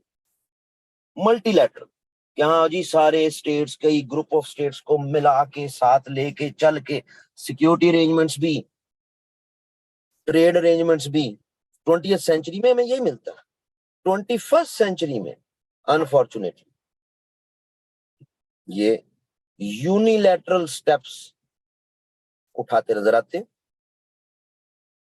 चाहे सिक्योरिटी रिलेटेड हो, नहीं दुनिया मान रही ना माने, हमने इराक में चले जाना, चाइना के साथ ट्रेड वॉर करनी है, सही है जी, अपने अलाइज को ऑन बोर्ड नहीं लेना है। सो यूनिलैटरल स्टेप्स, और ये ज्यादा ट्रंप एडमिनिस्ट्रेशन में ये ज्यादा काम हो, ठीक है जी।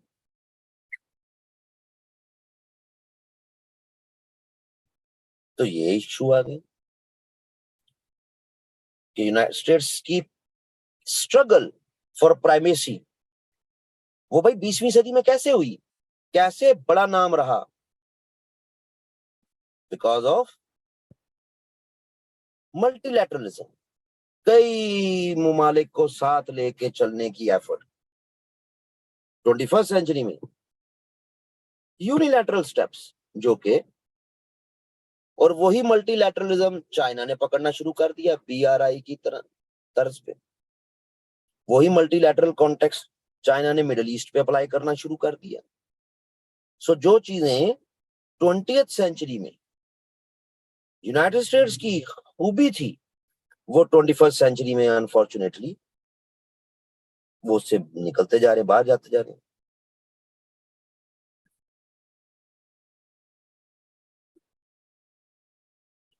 फिर इसी तरह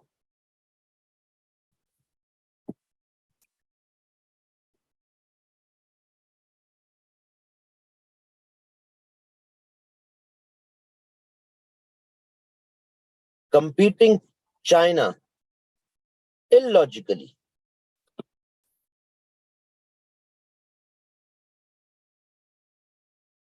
21st सेंचुरी में चाइना की तरफ से BRI का फ्लैग प्रोजेक्ट आया, ठीक है। अब BRI का प्रोजेक्ट चाइना की तरफ से आया तो अमेरिकन एकेडमिया, हाँ जी वो भी यूनिलैटरली था ना, तो American academia instead of this कि भाई ऑल्टरनेटिव प्रोवाइड करें, 2013 से लेके 2021 तक आप क्रिटिसिज्म करते रहे, भाई ऑल्टरनेटिव देते। ऑल्टरनेटिव का ख्याल आया 2021 में, जब B3W की डेवलपमेंट दुनिया के सामने लेके आए। तो आप 8-9 साल सिर्फ तनकीद करते रहे BRI को, तो कंपीटिंग चाइना इलॉजिकली। सो B3W लेट लेके आए ना जी आप, जब चाइना अपना जाल सारा बचा चुका था, 60+ कंट्रीज के साथ एग्रीमेंट्स कर चुका हुआ था, ठीक है जी। सो आप इलॉजिकल कंपटीशन, वो ट्रेड वॉर भी इसी कॉन्टेक्स्ट में। तीसरा टॉपिक हमारा ट्रेड वॉर की जो इम्पैक्ट है on different economies of the world, positive negative. वैसे तो ट्रेड वॉर पे causes of trade war, US China के रिलेशंस ट्रेड वॉर की वजह से, ये तो पुराने टॉपिक्स हो गए। नया टॉपिक ये कि जी इस ट्रेड वॉर की वजह से पिछले 4-5 सालों में कैसे दुनिया की मुख्तलिफ इकोनॉमीज पे उसका इम्पैक्ट हुआ, पॉजिटिव या नेगेटिव। ब्लू डॉट या बाकी सारे जो है ना जी, वो B3W के अंदर ही सारे फॉलो, सारे प्रोजेक्ट्स B3W के अंदर ही उसकी अम्ब्रेला के नीचे आ गए। सो ये प्रॉब्लम हुए हैं जी, ठीक है जी, ये प्रॉब्लम जिसकी वजह से हम वाजिया तौर पे कह सकते हैं यूएस की बिड फॉर प्राइमेसी, उसको भाई बहुत सीरियस चैलेंजेस दरपेश हो गए, ठीक है जी।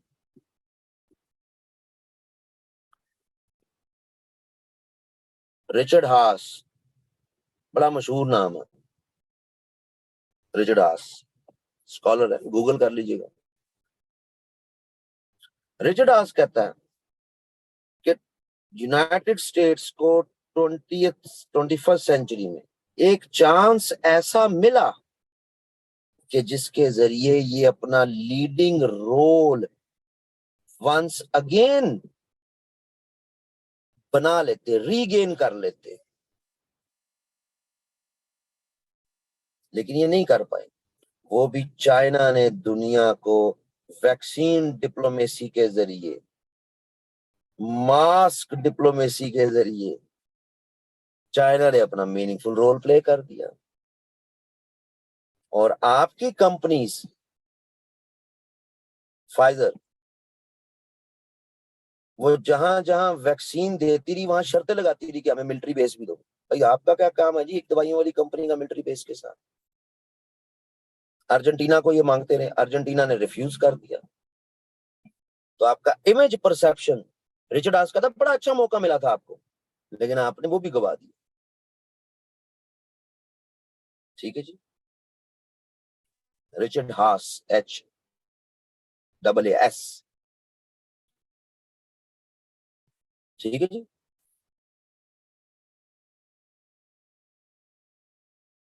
सो ये एस्पेक्ट है। सो नो डाउट माजी में यूनाइटेड स्टेट्स ने बड़ा लीडिंग रोल प्ले किया है, लेकिन कंटेम्पररी कॉन्टेक्स्ट में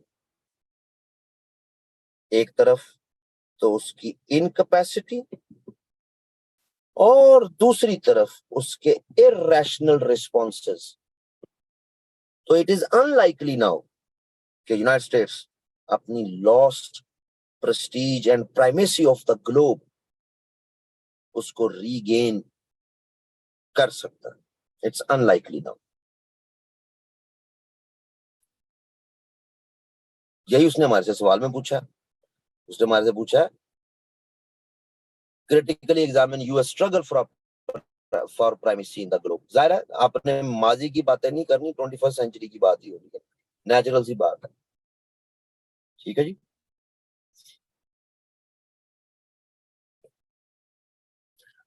अब दूसरे सवाल में भी आपने नोट किया होगा, हमने हर हेडर के साथ कोई एग्जांपल्स, कोई इवेंट्स, कोई फैक्ट्स बीच में डाल के बात की है, हवा में बातें नहीं की,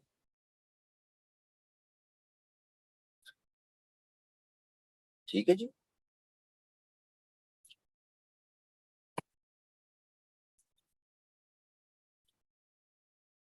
मैं अगेन ये वाजिया कर दूं जी कि कल की जो क्लास है वो उन्हीं स्टूडेंट्स की होगी जो रजिस्टर होंगे ईमेल के जरिए, और वो काइंडली जो ज्वाइन करना चाहते हैं वो टाइमली रजिस्टर करवा लें। ये ना हो कि कल मेरी 11:30 क्लास शुरू हो और 2 मिनट 3 मिनट पहले आप फीस जमा करा रही हो और साथ आप फिर चीखते जाएंगे रजिस्ट्रेशन का प्रोसेस क्योंकि लंबा होता है। आप रजिस्टर होते हैं, आपको लिंक भेजा जाता है, आप उसमें अपना फॉर्म फिल करते हैं, अप्लाई करते हैं, तब आपकी ईमेल एड्रेस में आपको लिंक मिलता है और उसके जरिए ही आप हमेशा क्लास फिर लेते हैं जितने अरसे भी आप लेना चाहें। वो लंबा प्रोसेस है। ये ना हो कि कल क्लास शुरू होने से 1-2 मिनट पहले आप रजिस्टर हो रहे हो, तो कल फ्री क्लास नहीं होगी, कल रजिस्टर्ड लिंक के साथ जो है वो क्लास होगी। तीसरा टॉपिक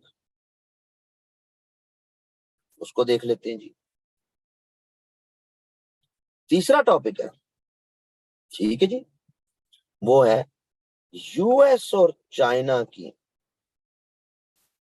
ट्रेड वॉर, इसके इम्प्लीकेशंस, ठीक है जी,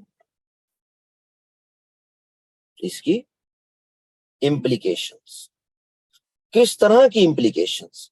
भाई खास तौर पर डेवलपिंग कंट्रीज और लो इनकम कंट्रीज, उन पर किस तरह का इम्प्लीकेशन आई है।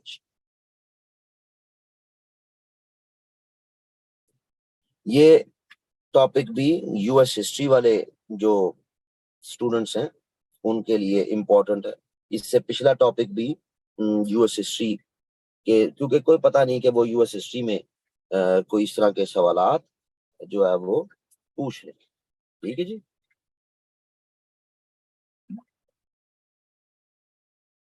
सो देखते हैं जी।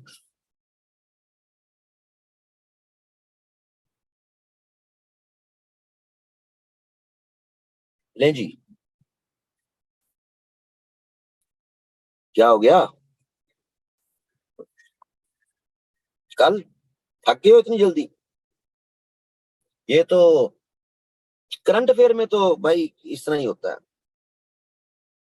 कि करंट अफेयर के में जो है वो हर सवाल में पांच पांच छह छह तो बस हेडर होते हैं या पांच छह आर्गुमेंट होते हैं। उनको अगर आप बेहतर अंग्रेजी में लिख दें तो उससे आपका सवाल निकल जाता है। तो कम से कम तीन टॉपिक्स तो हर क्लास में होंगे ही होंगे। छोटे छोटे होते हैं करंट अफेयर के टॉपिक्स, कोई बड़ी पूरी कहानियां नहीं चल रही होती ना, आपने कोई हिस्ट्री में नहीं घुसना ज्यादा। ठीक है जी। चले, आज पहला दिन था, इट्स ओके, कल कर लेंगे। ठीक है।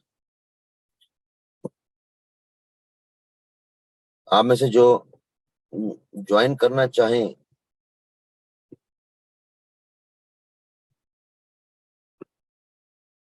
वो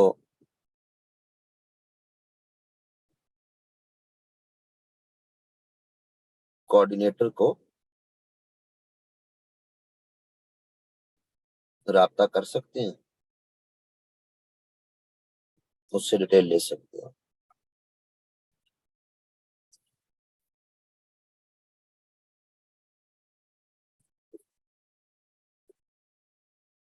अब अगर किसी का कोई इशू, कोई सवाल है तो वो हैंड रेज कर सकता है और मैं कोशिश करूंगा कि आपके सवाल का जवाब दे दूं। मैं करंट अफेयर के सेशंस में कोई डिबेट में एंगेज नहीं होता जी, क्योंकि यहाँ कोई आपका ये ऑप्शनल पेपर नहीं है, तो उसमें मैं डिबेट में एंगेज नहीं होता। अगर आप समझते हैं कि नहीं ये जो सर ने आर्गुमेंट बताया है 20 नंबर के सवाल में, तो जी मेरे पास इससे बेहतर आर्गुमेंट है, तो उसको फिर मेरे मेरे सामने इल्म झाड़ने की जरूरत नहीं है, उसको आप अपने पास ही आप जो है वो रखिए। जी फहद अली साहब।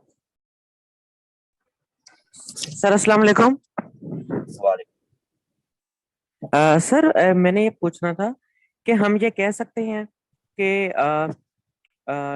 जो इंसिडेंट हुआ 9/11 का, उसने लिबरल डेमोक्रेसी के अंदर अमेरिका की जो हेजिमोनी थी उसको उसने चेंज किया, इस इवेंट ने उनकी इसकी पॉलिसीज को चेंज कर दिया। कहीं पढ़ा आपने इसको या ये आपका ख्याल है? सर मैंने लेक्चर्स और भी यूट्यूब पर लिए हैं, तो बहुत सी जगहों पर ये इवेंट बताया जाता है कि इसने यूएस का रोल जो है वो शेप किया है। तो हम ये क्योंकि आप ये ये देखें कि इस ये इवेंट के बस बाद वो ठीक है, मिलिट्री एंगेजमेंट्स ठीक में है, बढ़ गया। ठीक है, ठीक ठीक है, ठीक है, ठीक है, मुझे समझ लगी है।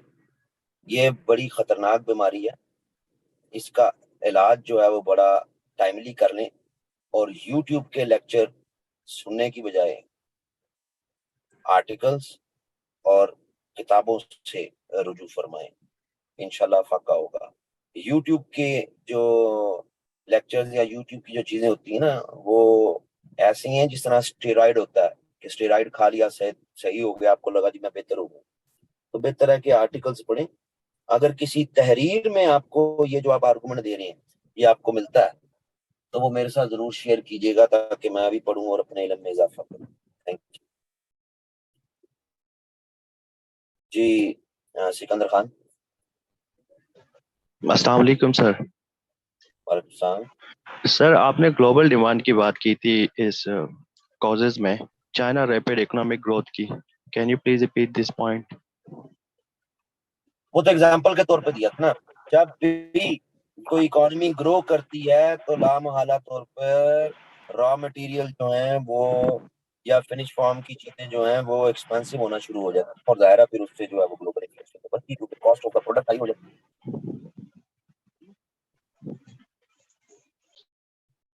जी फातिमा अफजल।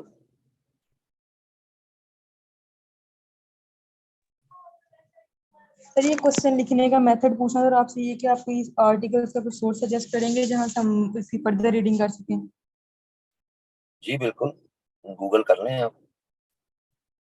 एक सोर्स यानी मैंने जो आज के टॉपिक्स तैयार किए हैं एक सोर्स से नहीं है कि मैं कहूँ जी मैं एक सोर्स है ये आर्टिकल है इसी को मैंने समराइज करके बता दिया, तो फिर मेरे पास तो स्टूडेंट नहीं पढ़ता ना, वो तो मुझे मैं अपना एक खाका बना लेता हूँ। अच्छा इसमें एक हेडर है सप्लाई चेन का, तो मैं सर्च करूंगा सप्लाई चेन से related argument, how supply chain contributed towards global inflation. अब उससे रिलेटेड चीजें आ रही होंगी, उससे मैं अपना आर्गुमेंट बना लेता हूँ, एग्जाम्पल बना लेता हूँ। फिर उसके बाद दूसरा हेडर में ले आऊंगा डिमांड का, डिमांड कैसे प्राइस को हाई करती है उससे इन्फ्लेशन आती है, मैं उसको सर्च करना शुरू कर दूं।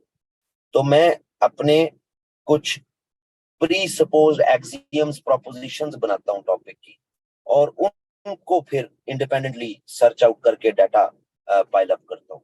ऐसा नहीं होता कि एक आर्टिकल पकड़ा मैंने उसके अंदर जो लिखा है वो पढ़ा दिया तो फिर स्टूडेंट वो तो खुद पढ़ ले, मेरे पास मेरी क्रेडिबिलिटी तो एट स्टेक होगी ना। मेरी क्रेडिबिलिटी तो उस रिसर्च में है जो मैं एक टॉपिक के लिए बनाता हूँ कि 20 नंबर का एक सवाल बन जाए।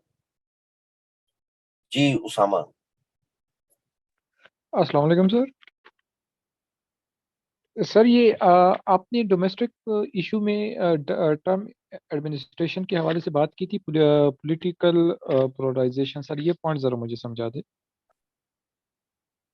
यूनाइटेड स्टेट्स की पॉलिटिकल डोमेस्टिक है ना जी, पोलराइजेशन के ट्रम्प के हामी वर्सेस जो ट्रम्प के हामी नहीं है, तो ये पोलराइजेशन ग्रास रूट लेवल पर इसने सोसाइटी जब डोमेस्टिक कॉन्टेक्स्ट में वियर एंड टियर का शिकार होती है तो वो एक वो कंट्री जो है वो एक हेजिमोन नहीं रहता। ये एक यूनिवर्सल एग्रीड अपॉन जो है वो आर्गुमेंट है। किसी भी हेजिमोन को ग्लोबल उसने अपनी हेजिमनी अगर मेंटेन रखनी है तो उसके लिए जरूरी है कि उसके डोमेस्टिक इस तरह की उसमें पोलराइजेशंस ना हो। जी तारिक अजीज। अस्सलाम वालेकुम सर। वालेकुम। सर आपने एक बात की थी कि एक्सपोर्ट ओरिएंटेड इकोनॉमीज होती है, ये बाज़ औक़ात अपनी करेंसी डिवैल्यू करती तो इनको फ़ायदा होता है। सर इसकी ज़रा वजाहत कर दे प्लीज़। चाइना चाइना को देख लें, चाइना इंटेंशनली अपनी करेंसी को डीवैल्यू करता है, उसकी वजह से डॉलर उसकी मार्केट में जो है वो लोग निकालना शुरू कर देते हैं, और फिर क्योंकि एक्सपोर्ट ओरिएंटेड इकोनॉमी है डीवैल्यू करते हैं तो इनकी एक्सपोर्ट्स सस्ती होना शुरू हो जाती है।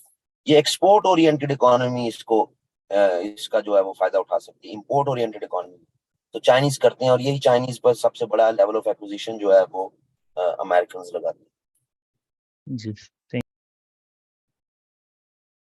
जी रजा मुस्तफा।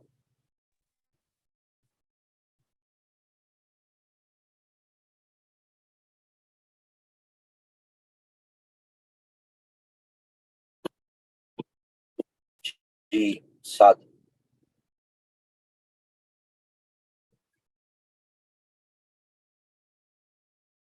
जी तनवीर साहब। सर अस्सलाम वालेकुम। जी साद सर साहब। जी वो सर जी सवाल था ये कि जैसे अभी आपने कंपैरिजन ड्रॉ किया था यूएस की स्ट्रेटजी जो 20th सेंचुरी में थी और उसके बाद 21st सेंचुरी के अंदर, तो सर 20th जी सेंचुरी के अंदर जो है वो तो लिबरल डेमोक्रेसी का चैंपियन भी रहा है। मैंने रिसेंटली एक बुक पढ़ा था जोशुआ का, उन्होंने लिखा हुआ है कि अभी वो शिफ्ट कर गए हैं स्टेट कैपिटलिज्म की वजह की तरफ। तो सर क्या ये एक रीजन हो सकता है उसकी उसके अगेंस्ट एक चैलेंज बन गया हो वो चीज, उसका वो स्ट्रेटजी जो अंडर उसकी है? अंडर द ठीक है, अंडर द ट्रम्प एडमिनिस्ट्रेशन जो है वो ट्रम्प की साउथ एशियन पॉलिसी जो ट्रम्प के दौर में आई, उसमें ये पहली दफा ये चीज आई थी कि यार हमने दुनिया में वैल्यूज को प्रमोट नहीं करना, हमने जॉब डन करनी है, अपने इंटरेस्ट को प्रोटेक्ट करना है। तो ट्रम्प रजीम को एक बहुत बड़ा कंट्रीब्यूटरी फैक्टर तो कहा जाता है कि जी जो प्राइमेसी थी यूनाइटेड स्टेट्स की अक्रॉस द ग्लोब, वो ट्रम्प के 4 सालों में पूरी तरह जो है वो डिस्टर्ब हुई। तो बिल्कुल राइट सर। जी तनवीर साहब। वालेकुम सर। सर ये वालेकुम सलाम। ग्लोबल इन्फ्लेशन में ये थोड़ी सी बात समझने, इंटरेस्ट रेट अब जो बिग पॉलिसी इकोनॉमीज हैं वो मॉनेटरी पॉलिसी चेंज करती हैं, जैसे चाइना, तो जाहिर बात है हम पे इम्पेक्ट पड़ता है, लेकिन ठीक ये है, रिसेंट इतना इतना समझ लेना, इतना समझ लें कि आप फर्ज माल, आप जो है वो इस क्लास में आपकी जो करेंसी है वो सब बाकी मजबूर हैं कि उसके मुताबिक चलेंगे। तो आप जो भी मॉनेटरी पॉलिसी बनाएंगे उसका उतार चढ़ाव सिर्फ आपकी चारदीवारी आपके मुल्क में नहीं रहेगा, उसका इम्पैक्ट सारों पे होगा। दैट्स इट, इतनी सी बात है। अब इंटरेस्ट रेट तो चाइनीज अपनी डोमेस्टिक इकोनॉमी में क्या करते हैं, कोई और कंट्री क्या करता है, उसका इतना फार रीचिंग इम्पैक्ट नहीं होगा ता वक्ते के सारी दुनिया जो है मेजोरिटी वो युआन में आ जाए ट्रेड करना। युआन को इंटरनेशनल करेंसी बनाने में इतने चाइनीज इंटरेस्टेड नहीं थे जितने अमेरिकन इंटरेस्टेड थे कि इनकी करेंसी इंटरनेशनलाइज हो, तभी ये बाज आएंगे, तब इन पे इंटरनेशनल कम्युनिटी का प्रेशर आएगा, तब ये बाज आएंगे। तो अ, इस पे ऑनलाइन जरा देखिएगा कि आपको बड़ा मजा आएगा इसको पढ़ने का कि चाइनीज इतने इंटरेस्टेड नहीं रहे किसी भी दौर में युआन को इंटरनेशनल करेंसी बनाने के लिए। अगर वो किन्हीं कंट्रीज के साथ आज सेम करेंसी में ट्रेड की एग्रीमेंट करते हैं तो उसका मतलब ये नहीं है कि वो इंटरनेशनल करेंसी जो है उसको रिकॉग्नाइज कर लिया गया। सर अब इंडिया भी कोशिश करी 18 ममालिक में, उसका मतलब वो हो गई ये करेंसी एक्सेप्ट हाँ हो जी, हाँ गई है, जी, तो वो ये तो देखे ना, ये सेम करेंसी में ट्रेड करना और किसी करेंसी का इंटरनेशनल होना, इसमें फर्क है जी। Thank you sir, thank you. Hina Kadi. Ji अस्सलाम वालेकुम सर। जी जी। सर आपने इसमें रीजन ऑफ मल्टीलेटरल पढ़ाया था, वो पॉइंट थोड़ा सा रिपीट करेंगे, उस टाइम डिस्टॉर्शन हो रही थी, समझ नहीं आया।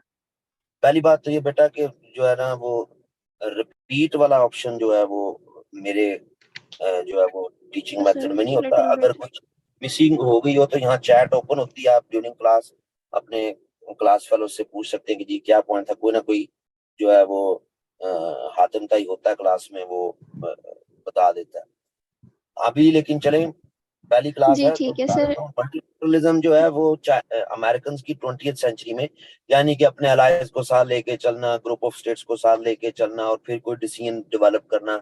21st सेंचुरी में खास तौर पर जो है वो ट्रम्प एडमिनिस्ट्रेशन से हम देखते हैं कि उसमें काफी ज्यादा यूनिलैटरल स्टेप लिए गए, जिसकी वजह से American if not isolated but जो है वो उनके लिए उनकी प्राइमेसी चैलेंज हुई कि ये तो यूनिलैटरल स्टेप्स ले गए। शाहनवाज।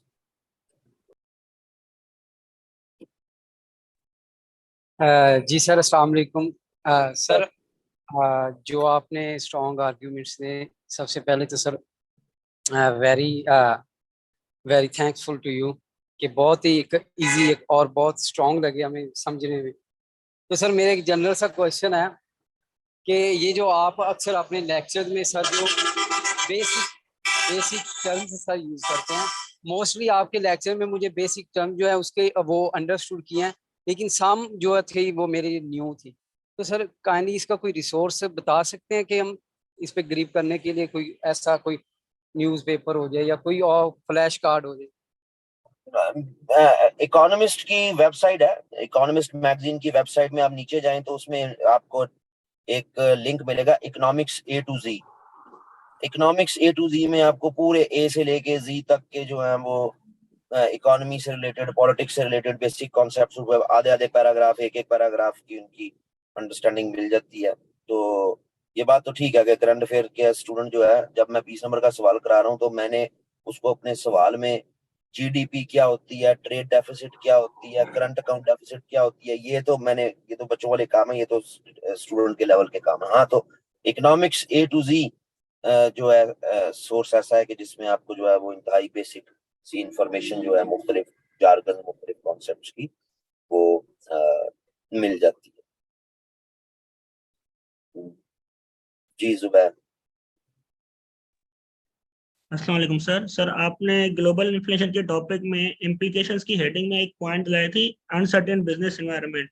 उसमें आपने बताया था कि अगर इन्वेस्टर जो है अनसर्टेन एनवायरनमेंट में इन्वेस्ट करता है तो वो ज्यादा मार्कअप लेता है। ठीक है सर, इसका कॉन्सिक्वेंस आपने बताया था, वो क्या बताया था please sir?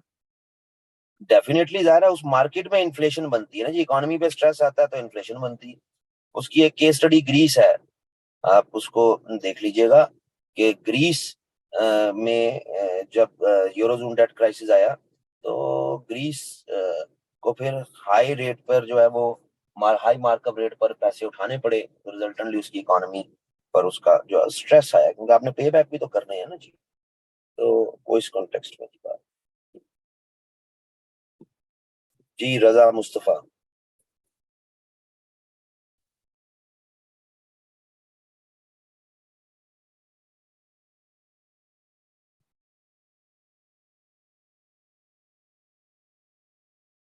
Ji Fahad Ali. Sir एक सवाल आपसे पूछना था। हम एक वर्ड अक्सर यूज करते हैं, हेजिमोन। तो एक वर्ड है हेजिमोन, इसका मुझे सही कंसेप्ट नहीं पता। मिसाल के तौर पे अभी चाइना जो है वो इकोनॉमिक पार्टनरशिप की तरफ जाता है और कॉन्फ्लिक्ट रेजोल्यूशन की तरफ जा रहा है। हम ये कह सकते हैं कि ये भी इकोनॉमिकली हेजिमोन बन रहा है।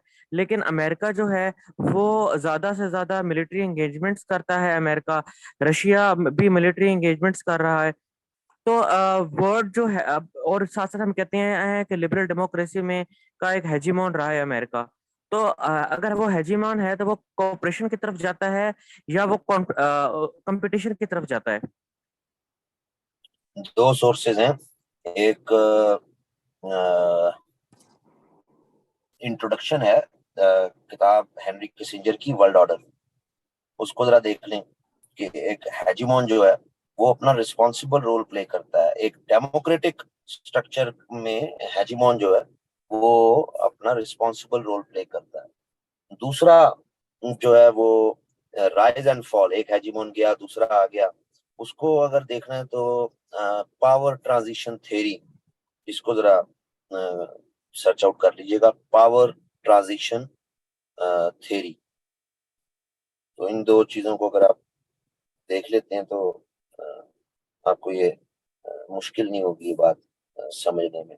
हेजिमोन, मार्क्सिस्ट जब हेजिमोन को देखेंगे वो क्रिटिक करेंगे, लिबरल्स जब हेजिमोन को देखेंगे या रियलिस्ट हेजिमोन को देखेंगे तो वो उससे स्टेबिलिटी और जो है वो प्रोग्रेस के कॉन्टेक्स्ट में ताबीर करेंगे।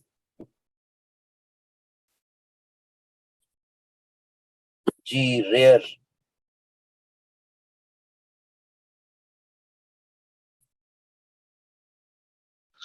Sir, is there any impact of climate change on inflation?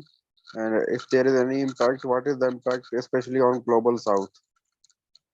ये क्लाइमेट का जो है वो डोमेस्टिक रीजंस के कॉन्टेक्स्ट में आ जाता है, लेकिन मैंने ऐसा कोई रिसर्च आर्टिकल ऐसा नहीं पढ़ा कि जो क्लाइमेट और इन्फ्लेशन का लिंक बनाए, मैंने नहीं पढ़ा। हो सकता हो लेकिन मैंने नहीं पढ़ा जी कि क्लाइमेट चेंज जो है वो कैसे इन्फ्लेशन में कंट्रीब्यूट करती है।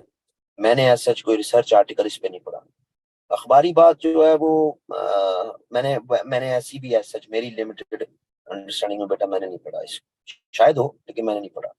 पढ़ूंगा, पढ़ के फिर इसको सर्च करूंगा मैं, अगर तो कोई चीज इससे रिलेटेड हुई तो फिर I will get back to you, लेकिन अभी के लिए मैंने नहीं ऐसा कुछ पढ़ा। जी फातिमा अफजल।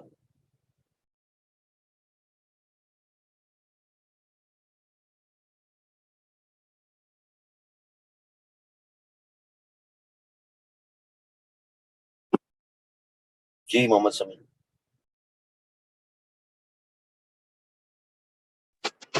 अस्सलाम वालेकुम सर।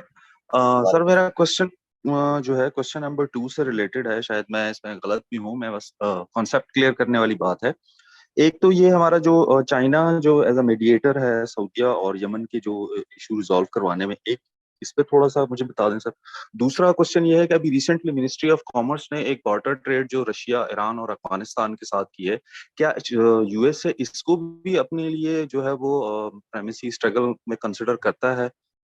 Thank you sir. पहला वाला तो सवाल पूरा एक 20 नंबर का सवाल ही ना, वो तो हम करेंगे। दूसरी जहां तक बात है ना, तो ध्यान में रखिएगा कि बार्टर ये कोई नई चीज नहीं है।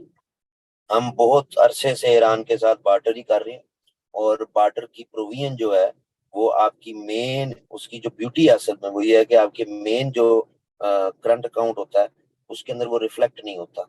तो वो हम ईरान के साथ काफी अरसे से जो है वो बार्टर में ही कर रहे हैं। तो अब हमने उसको थोड़ा सा, हमने क्या, पूरे रीजन ने उसको थोड़ा सा एक्सपेंड किया है।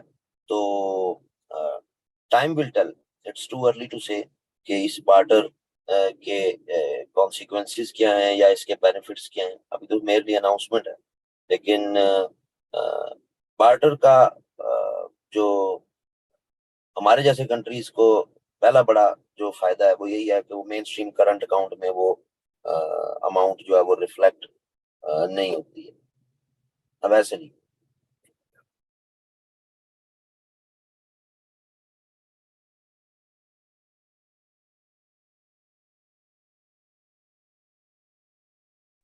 सर मेरा सवाल नंबर 2 से एक सवाल है सर। हमने कौन से पढ़े, उसमें पढ़ा हमने एंटी अमेरिकन सेंटिमेंट्स। तो नहीं, सर आप कौन, हाँ ठीक है, कौन से में पढ़े, ठीक है, हाँ जी हाँ जी बोले। जी जी सर। और सर हम, मेरा क्वेश्चन ये है कि सर तकरीबन अगर आपने कहा कि एंटी अमेरिकन सेंटिमेंट्स, तो तकरीबन मुस्लिम कंट्रीज जो है और यूएस के साथ एक पेज पर खड़े हैं, उसके साथ उसका साथ नहीं छोड़ सकते तकरीबन। हाँ तो ठीक है, सर आपने समझ आ गई। एंटी अमेरिकन जी सेंटिमेंट्स का जब भी हेडर होगा तो वो रियासतों के कॉन्टेक्स्ट में नहीं, वो आवाम, लोग लोग पीपल, ये ज़हन में रख लीजिएगा। अच्छा सवाल है आपका, बाकियों को भी इससे क्लियर हो गया होगा। जब भी बात हो रही होगी ना एंटी अमेरिकन सेंटिमेंट्स, तो वो रियासतों के रूलर या रियासतों के कॉन्टेक्स्ट में नहीं, लेकिन वो जो है वो पीपल, अवाम में। तो मुस्लिम वर्ल्ड में अवाम, हमने मुस्लिम हुकूमतों की बात नहीं की, ठीक है जी, तो उसमें है। ठीक है रेर साहब, मैं इसको देख लेता हूँ कि इसका, थैंक यू।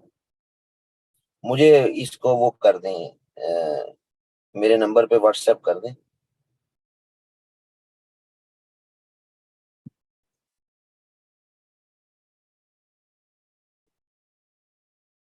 नहीं ये वो, नहीं नहीं, ये रिसर्च आर्टिकल नहीं है, लेकिन चलो मैं इससे रिलेटेड सर्च करके देख लेता हूँ। न्यू रिसर्च से, ठीक हो गया। अच्छा, मैंने इसको इस तरह नहीं पढ़ा।